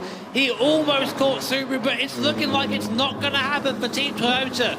I have to say it has been a valiant effort from them to try and claim that third crown. One wonders what might have been had they not had to make that third pit stop, because they would have been in a different postcode compared to everybody else if they just managed to call the strategy right. But if buts and maybes are not going to end the story, and it is going to be Subaru who come through in the lead through the final series of corners. You can see their live points rankings. It would be a tie, but as we know, the champion is decided on this grand final result, and as Subaru would claim the win overall ahead of Toyota, they will take the crown. Just a couple of corners then from home. What a brilliant race this has been in the Manufacturers' Cup. We have had changeable weather, we have had incidents from start to finish, we have had a brilliant display of driving and skill here, and into the final corner comes Killian Drumont for Team Subaru. It is going to be Killian Drumont, Danny Solis and Takuma Miyazono who become Manufacturers' Cup champions of 2022. It's their second title. They won it in 2020. They win it again this year. What an amazing end to the race for Team Subaru against all of the odds. And those three drivers are on top of the world here in Monaco. Baptiste Beauvoir there, just inconsolable, but at the other end of the spectrum here at Team Subaru, Drumont, Miyazono and Danny Solis, an awesome performance by them. Just called the strategy right there, had the car underneath them, dealt with the pressure from a charging Igor Fraga and Team Toyota to take. Oh, and they're down, Tom, they're down. Well, they had to have an incident, didn't they, at some point? And thankfully it came after the checkered flag. Penny for the thoughts of Ryota Kokkerman, of Igor Fraga and of Nikita Moisov. A valiant effort it was from those three drivers. They tried as hard as they could, but they won the World Series Showdown back in July, didn't they, Subaru, with a brilliant drive from Killian Drumont and Danny Solis. Takuma Miyazono sadly was not able to be there, but he is able to enjoy all of the glory here tonight and play a crucial role in their success story for them to become the champions. Love to see it there, just handshakes at the end there. Great sportsmanship between our competitors, awesome to see. And it must be hard when you're there in second place to go, you know what, mate, well done, you had the best of us today. But a valiant effort from Team Toyota. They made an extra pit stop and were only 2 seconds behind at the end. Really good run by them. Absolutely incredible. Great to see everybody congratulating one another down there. And Danny Solis as well. I know we've spoken about it a lot during the World Series, but he was a driver who came from playing on a pad, on a controller, and has gone from that to becoming a world champion. Here we can see the opening stages of the race. It was Porsche who led the way. It was a risky strategy from Team Toyota. They started on the extreme wet tyres, and they, I have to say, had it all to do as Mazda ended up getting spun round and facing the wrong way after contact into Rivage. I don't think Mazda won the competition for most spins this race, but Honda there go up into 4th place, just getting by BVW. Please stand by. Maybe I think I will do another lap and I go to pit for the hands. Into the pit lane then came Team Toyota, eventually getting off of those wet tyres at a normal stage. Great drive from Igor Fraga in the opening stint to keep it with it. The track began to dry out. There was a massive moment between Volkswagen and Team Mazda as they went round like a tumble dryer in towards Rivage. And you can see also problems there for McLaren as Okamoto came out Stay off of the wet pits. stuff. Follow the line. Apologies, that was Imazato who came out of the pits and ended up going straight to the scene of the accident. Toyota managed to make their ascension through the field with a brilliant middle stint on the hard tyres for Nikita Moisov, and then Porsche and Angel Estrada threw it all away. A big moment on the curve on the wet part of the track. Their lead was lost. It was Toyota with the advantage at 2/3 distance. Wait, I think, I don't know. Pit? Yeah, pit. I think it will rain for the rest of the race. We go full wet. Yeah. It was that choice in the end that pretty much won Toyota this championship. I think it's going to rain the rest of the race. Let's go full wet round the outside here of Team Mercedes, making it look easy in that Subaru. And then from there, it was just a matter of trying to keep the car on the straight and narrow and just try and keep the other cars behind. Here was Subaru, that's Nissan and Porsche. This is where they went from 5th to 3rd in just one corner. Thank you very much. Through they go, but it just shows you how treacherous conditions were if you weren't on that right tyre. You can see it was really treacherous when you weren't on the right tyre. Massive moments there. Toyota eventually had to throw the towel on lap 25. They went for the inters for their final stint. It was the wrong call. They had it all to do as it all kicked off into Rivage with all the drivers working it out. Baptiste Beauvoir briefly led for a corner and then threw it all the way at the very next opportunity into the left-hander of X. You can see him there just getting a bit of a tank slapper on into the barrier. Subaru went through, and then Mercedes was stuck behind Porsche for the remainder of that race as Toyota managed to get past Igor Fraga in the driving seat at this point on the extreme wet tyres through into second place. There was a bit of contact between Porsche and Mercedes here too.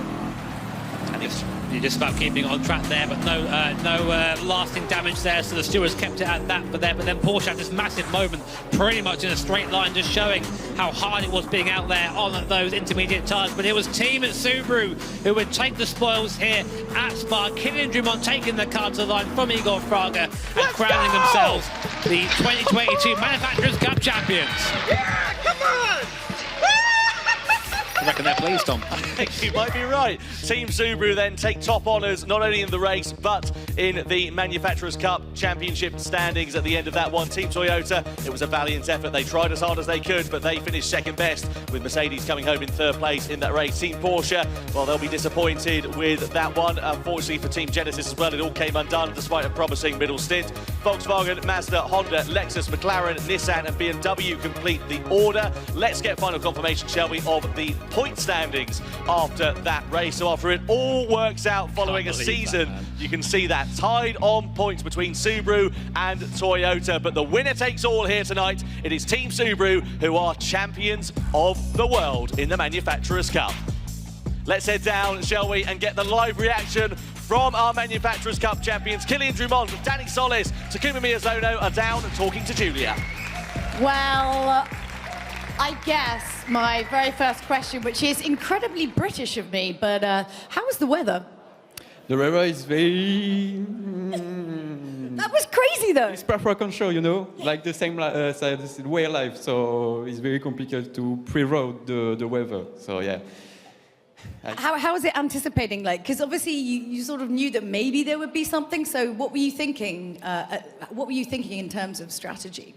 For start of the race, he did the intermediates, or the middle, the hard, because the rain is away, and the rain is, again, incoming. So I say heavy weight, I think is a good strategy, because on the race, you didn't put the full wet tires. So for the race, it's more than theory to put that. Yeah, so. Well, I mean, it was exactly the right strategy, exactly the right strategy. Danny, hi, welcome back. How are you? Excited. You're back here again. Yeah, and this time champion on stage as opposed to 2020, so I'm really happy about that. Yeah. It felt a little hollow back then, so to be here now is just amazing. What's it like being in the room? Like, do you feel like it affects how you drive? I don't know. Usually I'm super nervous beforehand, but when I get in the seat, it's just full focus mode, and it seems to go okay. So. casually awesome. I mean, it's fine, it's totally fine. And Takuma, how was that for you? That was quite intense, having that weather this time. How did you find it? 今回の天候変化かなり厳しい状況だったと思いますけど、どうですか？はい、僕は途中で1回スピンしてしまってちょっと10秒ぐらいロスしてしまったので本当に何も言うことができないんですけど、結果的に本当にダニエルとキリアンに助けてもらってこうやってチャンピオン取れたので本当に2人のおかげだというふうに思います。Yeah, I made the mistake of spinning in anger in the last 10 seconds. So, I don't have anything to say, but Killian and Daniel really saved the day and, really helped us win. So I'm really thankful to them. But this is what it comes down to. It's teamwork, right? It's not any one person. It's, it's all together as a team, yeah? やっぱり一人だけじゃなくてチームワークが全てだっていうのが、よくわかる戦いですよね。So I would also say that because obviously, winning the Manufacturers' Cup, you know that it means you have to be the first people into the dancing circle pit on Sunday night, right? 日曜日にダンスのサークルに1位でまず飛び込まないといけないので、それを覚悟してくださいと。Yeah, they've all given up arguing with me about it now. They just give up. They go limp and they just get pushed into the circle to dance. It's very cute. I just want to say, should we give the massive, huge round of applause for our Manufacturers' Cup winners, Team Subaru! Oh, goodness me. Oh, Judy, you didn't have some one-liners. Huge congratulations to Team Subaru. Right, keep it together, keep it together. Okay, amazing job from Team Subaru. Huge congratulations to Killian Drummond, Danny Solis and Takuma Miyazono to become double Manufacturers' Cup champions.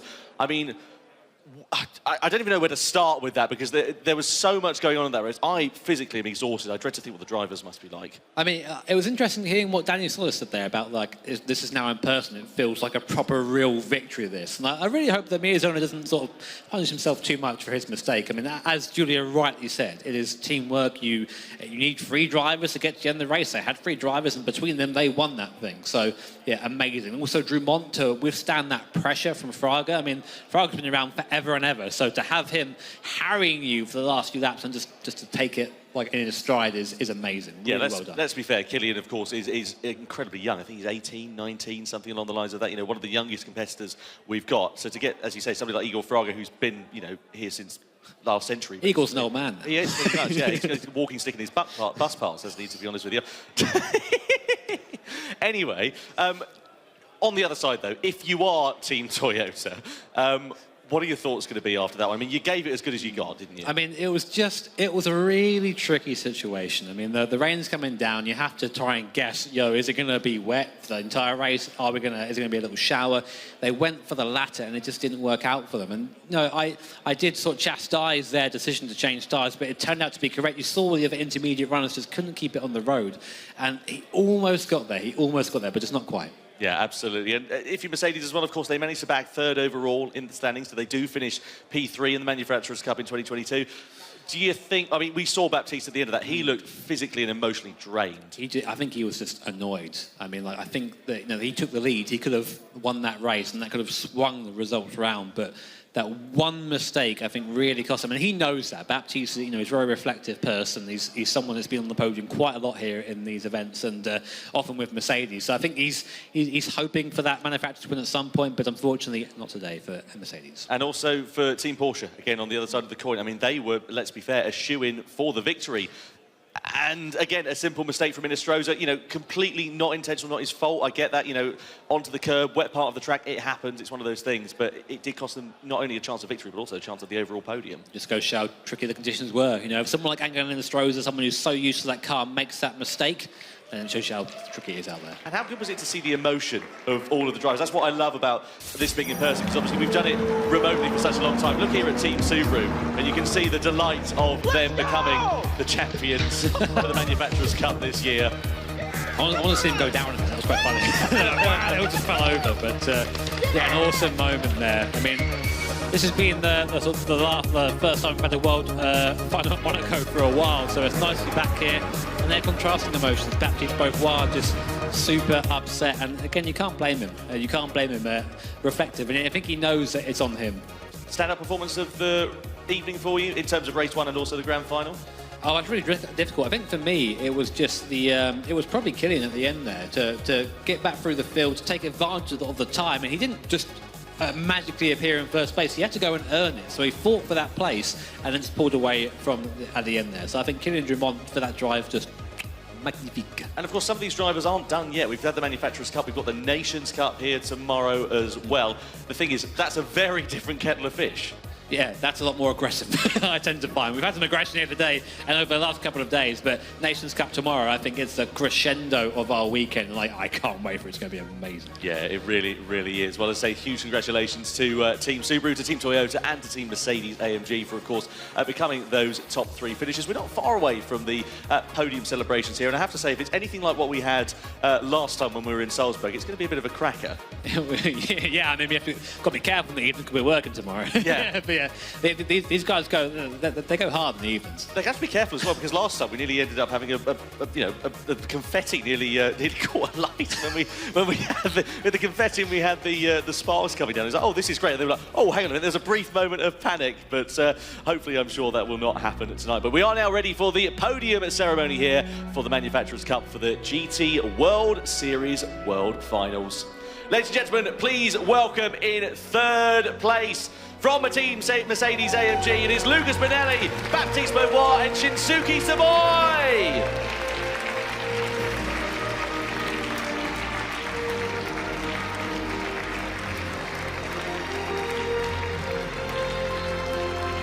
In 2nd place, please welcome Team Toyota, Nikita Moisov, Ryota Kokoman and Igor Fraga.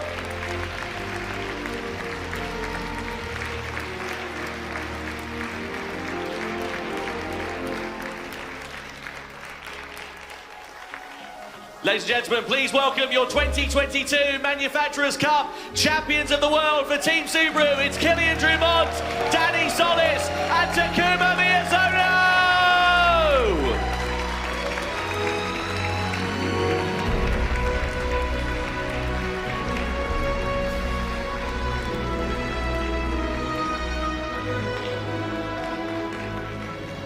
And now our national anthem for the winning manufacturer of Japan.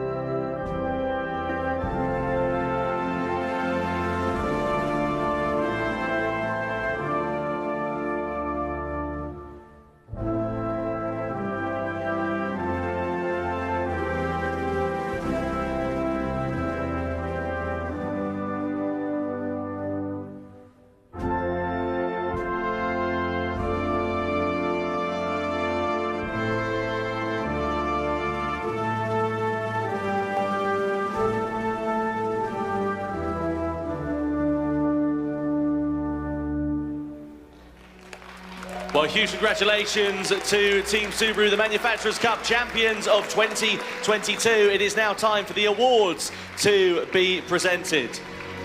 In 3rd place, presenting the award is the COO of Sony AI, Michael Spranger, and it is presented to Lucas Bonelli, Baptiste Beauvoir and Shinsuke Savoy of Team Mercedes AMG.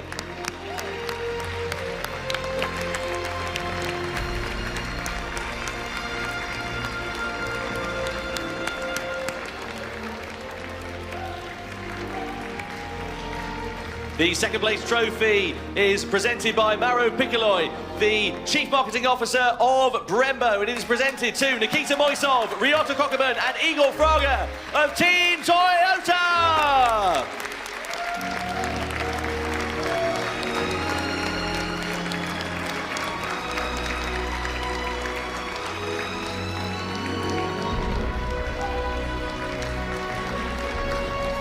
And the 1st place Champions Trophy is presented by Kazunori Yamauchi, the Gran Turismo series producer. The trophy is presented to Killian Drummond, Danny Solis and Takuma Miyazono of Team Subaru!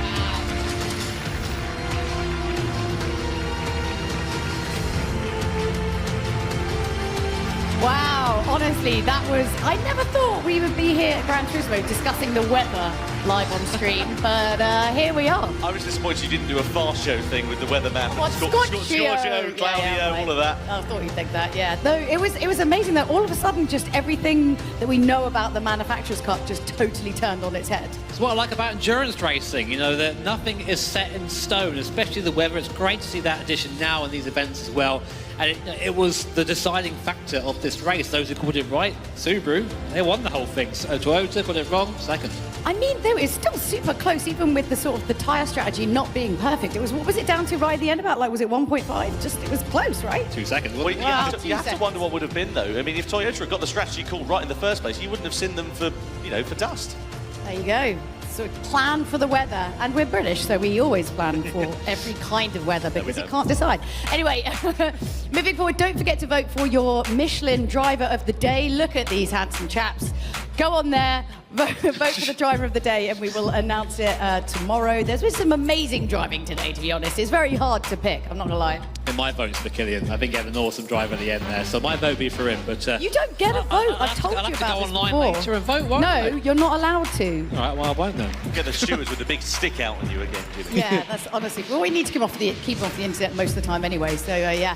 Well, look, we've been so happy to have you here with us for this Manufacturers' Cup. It's been like, I've got to say, that was one of the best finals. I really enjoyed that. Can we have rain for every race, please? Yeah, can we? Why did we not do weather before? Shall I have a word? Yeah, have a word. Right. We'll get a sternly worded email together from the three of us and we'll see what we can do.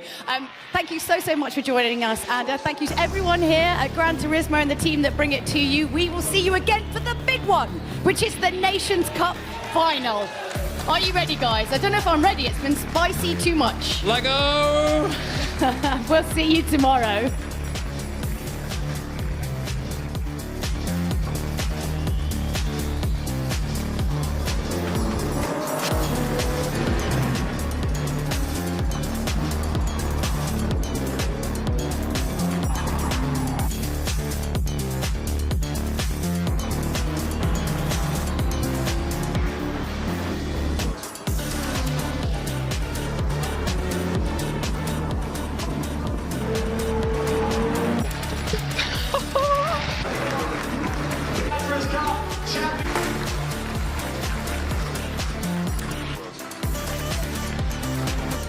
PlayStation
Sorry guys, sorry. That's okay.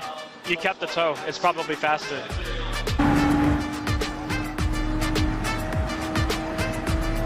Come on, McLaren, accelerate. Floor speed. Floor speed.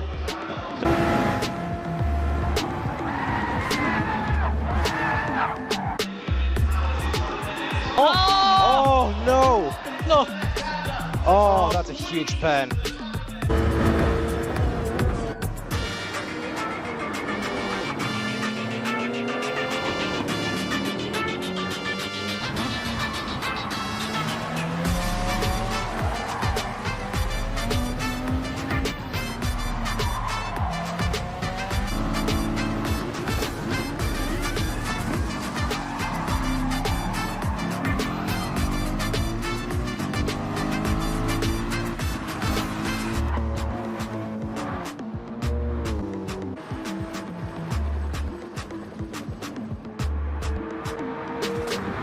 Let's go, mate.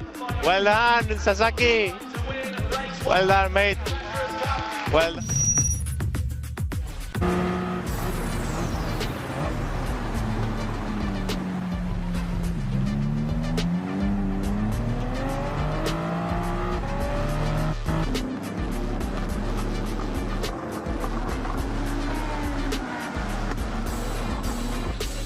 Who was that?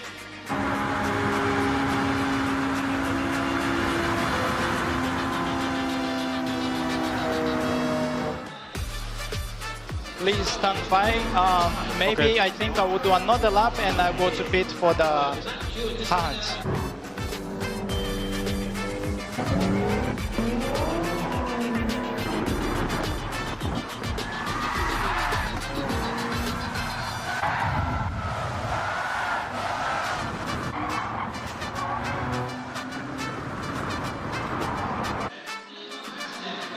I told you to stay off the wet stuff. Follow the line.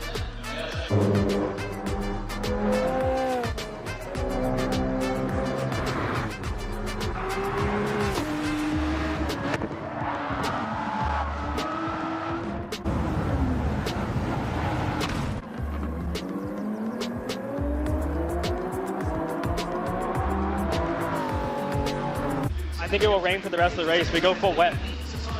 Yeah.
If you have opened up GT7 in the past couple of days, you will see that it has been updated for the World Finals.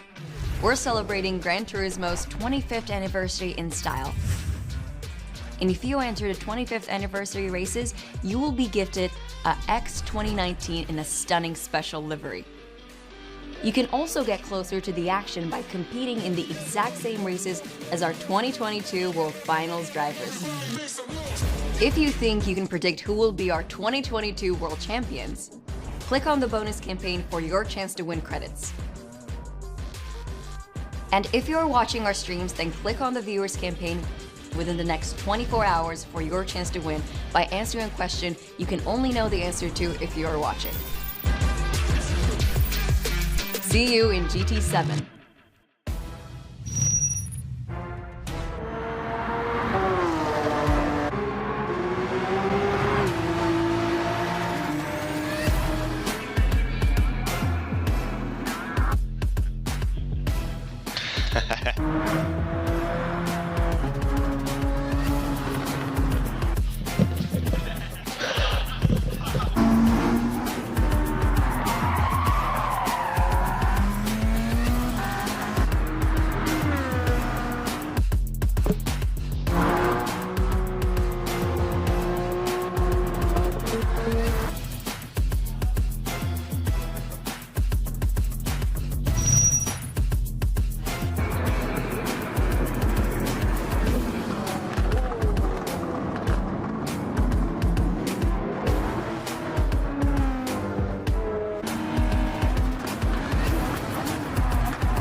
Sorry guys, sorry.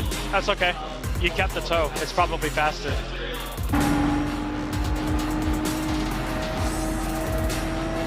Come on, McLaren, accelerate! Floor speed. Floor speed!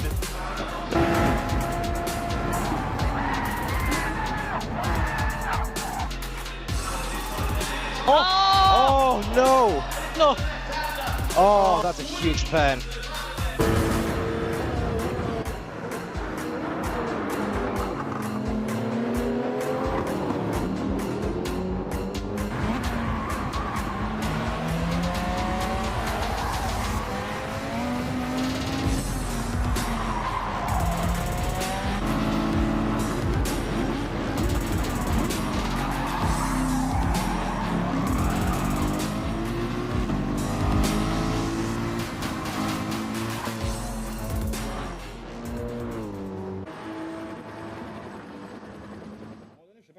Ladies and gentlemen, a very good evening. Welcome to the Sporting Monte Carlo, where we are here for the press conference following the 2022 Gran Turismo World Series Manufacturers' Cup Finals.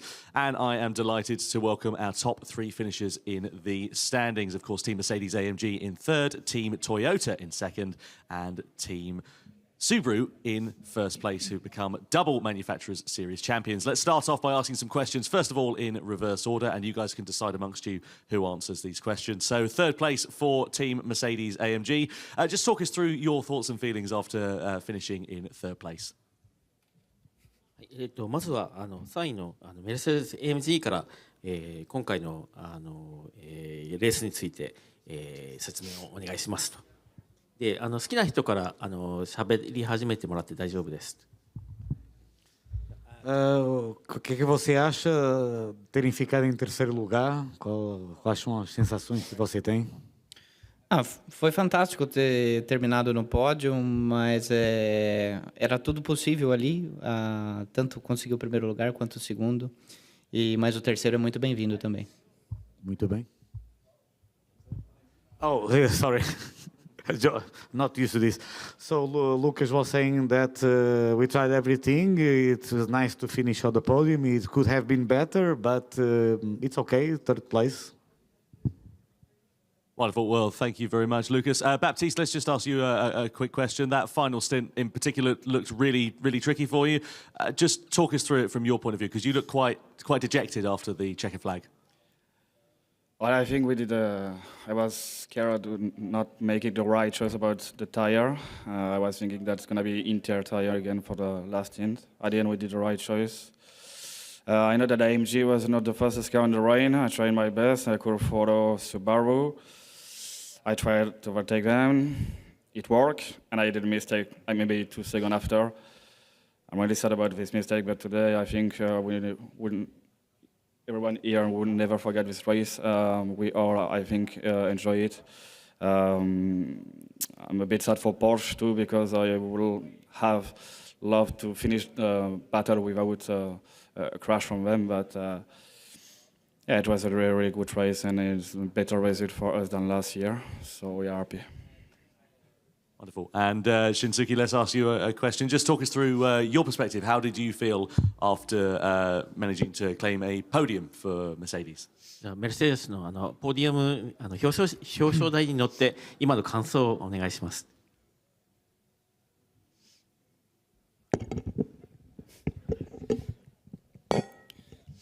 そうですね。今日のレースは正直自分のミスが一番効いてると思ってますけど、その僕のミスを挽回してくれたボボアさんに深い感謝を。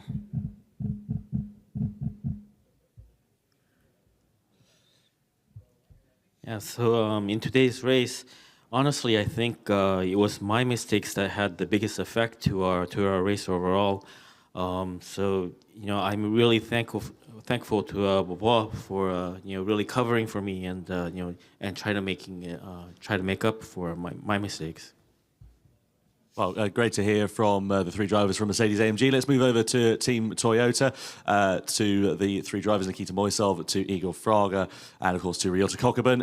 First of all, let's go to Igor. Igor, an incredible final stint for you there. You really tried as hard as you could. Just talk us through your emotions after Team Toyota finishing second. Yeah, first of all, we are very proud as a team. Since the beginning of the season, probably we are the most consistent team, I think. We didn't make any mistakes through the season. We only had one round, which was the round 2, that we had the fastest car.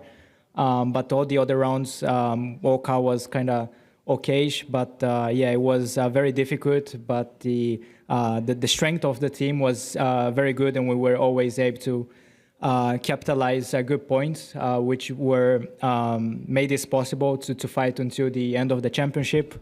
Oka also was not great at the rain, but yeah, nobody did a mistake. We could fight until the end. It was just the strategy was that was not the best. That was the toughest part. It kind of hurts a little bit that we were so close. We were at the same point. But at the same time, I am very proud as a team, and I'm very thankful to have them together this year. Igor, thank you very much. Ryota, let's just get your emotions. Just talk us through how you're feeling about your input on Team Toyota finishing second. じゃあ国分選手、今回のレースでのチームへの貢献、自分の貢献について今の感想をお願いします。はい。まずレース1で最初のスティントを担当したのですが、無事に6周を終えて後の周回をチームメイトに託すことができてよかったです。グランドファイナルではインターミディエイトを使いましたが、車を最後までピットに運ぶということを考えて走りました。ミスをしないという意味ではチームに貢献できたのかなと思います。Yeah, so for the first stint, I was really just focused on getting through those 6 laps and getting the car, safely back to the pits. And I think for the grand final as well, we started on the intermediates, and it was my mission to get the car safely back to the pits and pass it on to the other drivers. And I was able to do that without making mistakes, so I'm pretty satisfied. Thank you very much. And Nikita, let's just talk to you about Toyota finishing in second. Of course, you were in the stints on the hard compound of tyres where the track was dry. So just talk us through what the car was like to drive and how you feel about the second place result. First of all, big congratulations to Team Subaru for winning these championships. They really did a good job with the strategy, especially. They chose the right tire, and that really benefited them. And also, congratulations to Team Mercedes for finishing P3 in the championship. I think no one expected it, to be honest. And also, thank you to my teammates for an amazing and consistent season, just as Igor said. Yeah, my stint was basically not to make any mistakes. As the track was drying up, it was crucial to stay on the dry line and not to use the wet patches on the track. So yeah, it was easy to make a mistake. Like you saw Porsche spinning out just because they clipped the curb on the outside. So yeah, it was really crucial to not make mistakes. Nikita, thank you very much, and congratulations to Team Toyota for finishing second. We now come over to our Manufacturers' Cup champions of 2022, to Takuma Miyazono, to Danny Solis, and of course to Kilian Drumont. Kilian, let's start first of all with you, because of course you took Subaru to the checkered flag. Just talk us through your emotions, and of course, congratulations. Bon, Kilian, déjà félicitations pour cette première place. Est-ce que tu pourrais nous donner un petit peu tes émotions et ce que tu ressens maintenant que tu es passé premier? First of all, I congratulate Mercedes for his very good battle all the years, and I'm very happy for versus you under the seasons. And Toyota is very other competitors because all of the seasons he back before Monaco. He got points, and yeah. But my emotions now, right now, I have so much emotions because yesterday I didn't qualify for the big finals Nations Cup. Now I'm feeling more better. So yeah, a lot of emotions. I don't believe. So yeah, it's too much for me. Sorry. Well, Kilian, many congratulations. Takuma, again, you're part, of course, of the winning team. I know you said in the post-race interview with Julia that you were upset at some of the mistakes that you've made, but of course, I imagine you must be thrilled at bringing home a second title for Subaru in the Manufacturers' Cup. はい、宮園選手、ごめんなさい。すみません。レース後のインタビューの中では、ちょっと自分のミスが影響があったことをちょっと悔いていたようなコメントをいただきましたけど、でも最終的にはこうやって勝利を2度目のスバルの勝利を挙げることができて、今の感想をお願いします。はい。今年は本当にいろんなことがあって、まずショーダウンが体調不良ですと欠席になったんですけど、そこでダニエルとキリアの2人が優勝してくれて、すごいポイントを稼いでくれましたし、僕としては第一戦で優勝できたというところが貢献できたポイントかなというふうには思っているんですけど、本当にシーズン通してキリアンとダニエルの2人に引っ張ってもらった上でのこのチャンピオンだと思うので、本当に2人に本当に感謝しています。Yeah, so I think a lot happened this year. For the showdown event, I was sick. I was not able to race, but Daniel and Kilian pulled it off, and they got points for us in the race. They got points for us in the race, and I think I contributed in achieving first, for the first race. But throughout the season, it was really Killian and Daniel that pulled me through and pulled the team through to our victories. So I'm very thankful to them. Takuma, congratulations. And finally, we come to Danny Solis. Danny, we saw the emotion of you when Subaru crossed the line. Of course, you've been a part of the success with the World Series Showdown and, of course, now here as you become champions. Just talk us through how you're feeling. Okay, I want to say, is this thing on? First off, congratulations to the whole podium. I'm literally sat at a table full of people that I just respect so much for their talent. These are all super great people. But, it's funny because when we came into this day, we were a little bit worried.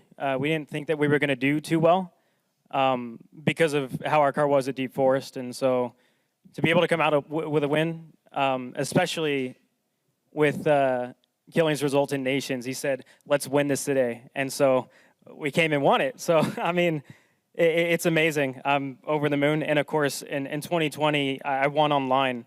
And so it was a bit of an empty feeling. So to be able to come back to a live event and do it here is amazing. So I'm really happy. Danny, thank you very much. I'd now like to open it up to questions from the floor.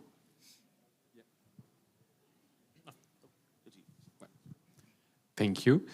Sylvain Gauthier for Automoto. Question to Team Subaru. How and when did you decide to put wet tires instead of inters? スバルのチームへの質問なんですけど、どの時点でインターミディエートではなくてウェットタイヤをつけようと決めたんでしょうか。So we were sat there waiting forever. Like, are we going to get rain? Like, we need rain to get in this race. And I looked over at Killian and I told him, he was asking what tire we should do. And I said, well, we can't catch up if we do intermediates. So I think we have to go heavy wets because there's no other way we get back into this race. And then we deliberated back and forth, all three of us, for a little bit. And we almost went intermediate, but I told him, like, no, we got to do wets because it's our only chance. And we started the rain on intermediate conditions. So in my head, it only made sense that the wets would come into play later. So we made that call, and then it was the right call, apparently. But, yeah, as soon as the rain started coming down, it's just the right time to make it in. Cool. Tom from traction.gg. Congratulations to everybody here on an amazing season. You've all done really well. I've got a quick question for Danny, again, if that's okay. What does it mean to you to win a second World Series title, along with your teammates? And also, what is it about this competition that keeps you coming back for more? So winning a second time is really nice, like I said, especially because this is my first one at a live event. But it's doubly as good because, again, we came into it not expecting to do very well. And so, I mean, it's a good feeling.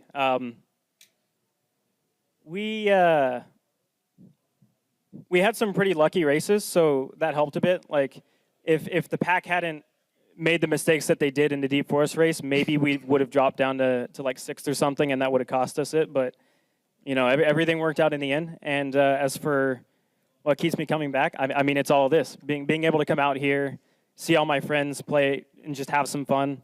Obviously, I want to win, but for me, first and foremost, it's just having fun and not trying to put pressure on myself so that I can just enjoy the experience. And that's what happened. So. Any further questions from the floor?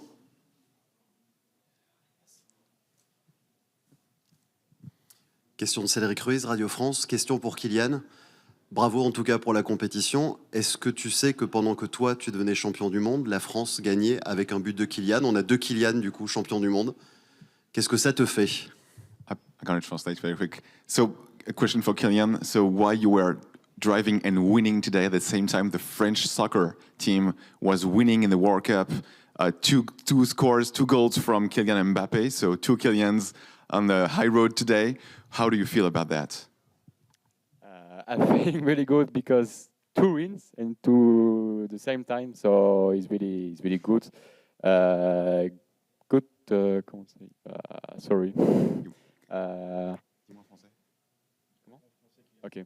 C'est vraiment cool de savoir que la France a gagné. Et bah, ce soir aussi, on a gagné avec Subaru et la France a gagné aussi en Coupe du Monde. Donc bah, c'est vraiment une bonne nouvelle aussi. Et ça que peut embellir ma soirée pour aujourd'hui. Donc ouais. Et mes émotions, bah, j'en ai beaucoup trop c'est indescriptible, je pense, pour les décrire maintenant. Donc peut-être demain, je pourrais vous le dire. Mais là, c'est beaucoup trop. Merci. So it's very good. It's very cool to see that French soccer team also won today. It's a very, very good news. I have too many emotions right now. So please talk to me tomorrow. I can tell you more. Wonderful. I think that's the end of the questions from the floor. We have a few questions in from social media. First of all, to Team Subaru, and you can decide amongst yourselves who answers this question. But what was it that made you decide that the full wet gamble would work? And also, congratulations to all of the drivers. 各スバルの選手への質問なんですけど、まずはおめでとうございます。で、決定的にもうじゃあウェットで行こうっていう決めた理由というか決め手だったのはどういった要因だったんでしょうかと。で誰が答えても大丈夫です。はい。僕がハードのスティントを担当していたんですけど、最後の方にちょっと雨が降ってきてピットに入るというタイミングでもうキリアンの方からウェットにするというふうに無線で入ってきて、で、僕もそうするべきだと思っていたので、じゃあ分かったというふうに言って、本当にそのピットに入った週にウェットにするっていう決断は決まったのかなと思います。はい。Yeah, so I was doing my stint on the hards. At the pit timing, Killian had said we should go on the wet on the radio. I was thinking the exact same thing, so it was really on the pit lap that we decided, to go with the heavy wets. Wonderful, thank you very much. A question for the Toyota drivers, and again, you can decide amongst you who answers this question. Which tyre choice do you think was it that cost you the win at Spa-Francorchamps? Do you think it was the full wets at the start of the race or the intermediates in the second pit stop? Most likely was at the beginning with the intermediates. At the practice before the race start, we could see a little bit how the condition at the start of the race was going to look like.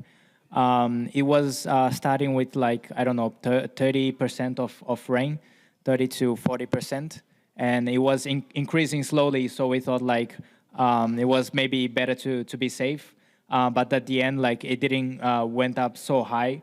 And I think we lost probably 4 to 5 seconds. I mean, as our car was also not the fastest, so we probably wouldn't be able to stay with the Porsche anyways. But definitely we could have gained more time. And also another place that we could have gained more time was when I asked Kokubun-san to pit in. It probably would have been better one lap earlier, because we were losing pace at that point as well. So, it was most likely those two places. Igor, thank you very much. And one final question to all of the three teams. We'll go in reverse order from Mercedes to Toyota to then Subaru. First of all, to Mercedes, it's a question asking about the changeable weather. How did you find the changeable weather in the Manufacturers' Cup Grand Final? Was it something that you enjoyed the variable of? じゃあ3チームへの質問なんですけど、まずは逆順にメルセデスからお聞きします。こういった天候変化GT のチャンピオンシップに導入されてそれについて感想をお願いしますと。でどなたが答えても大丈夫だと思いますけど。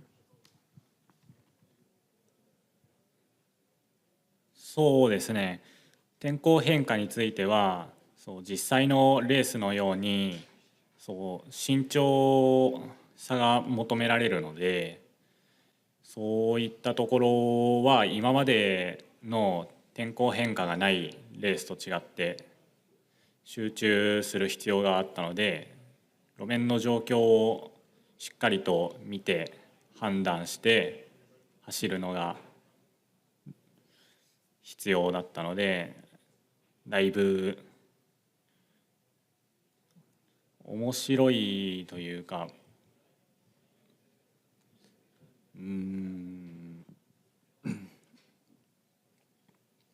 そうですね。結構難しいと思いました。けど、僕はとても楽しいと思いました。So, having the weather changes implemented, really puts you in a condition like in a real world race where, you have to be, very careful, and you have to make sure that you're focused and you're really watching the surface conditions, and when you're racing. I think it makes it interesting, but also very difficult. But in the end, I think it's very fun to have that element. Thank you very much. Let's move that question over to Team Toyota. We'll go to Nikita for this question. Nikita, did you enjoy the added challenge of mixed weather in the race? Oh yeah, for sure. It was something different, something we didn't really experience before, and it was great to see so many different strategies and all the manufacturers battling it out on track. Wonderful. Thank you very much, Nikita. And we'll pass that question over to Team Subaru as well. Danny, we'll get you to answer this question just for the last one. What are your thoughts on the mixed weather for the grand final? I think it was a lot of fun, and it made it interesting because we had to figure out the right strategy.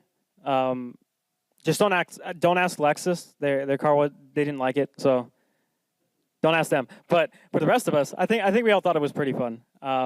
It's always nice to have a little bit of variable in the races because we're so used to just nothing but dry racing all out all the time. So I think it's a lot of fun. It's a little scary, but uncharted territory is always fun. So it's exciting. Well, that does bring an end to the press conference here for the World Finals of the Manufacturers' Cup. Then a huge congratulations to third place to Team Mercedes-AMG of Baptiste Beauvoir, of Lucas Spinelli and of Shinsuke Saboi, to second place for Team Toyota of Nikita Moisov, of Igor Fraga and of Ryota Kokubun, and of course to our Manufacturers' Cup champions of 2022 of Takuma Miyazono, to Kilian Drumont, and to Danny Solis of Team Subaru. We, of course, are back for more racing action here tomorrow for the Nations Cup Grand Finals, and we will be live at 5 p.m. local time for that. But in the meantime, thank you very much, and once again, a huge congratulations to our top three finishers in the Manufacturers' Cup.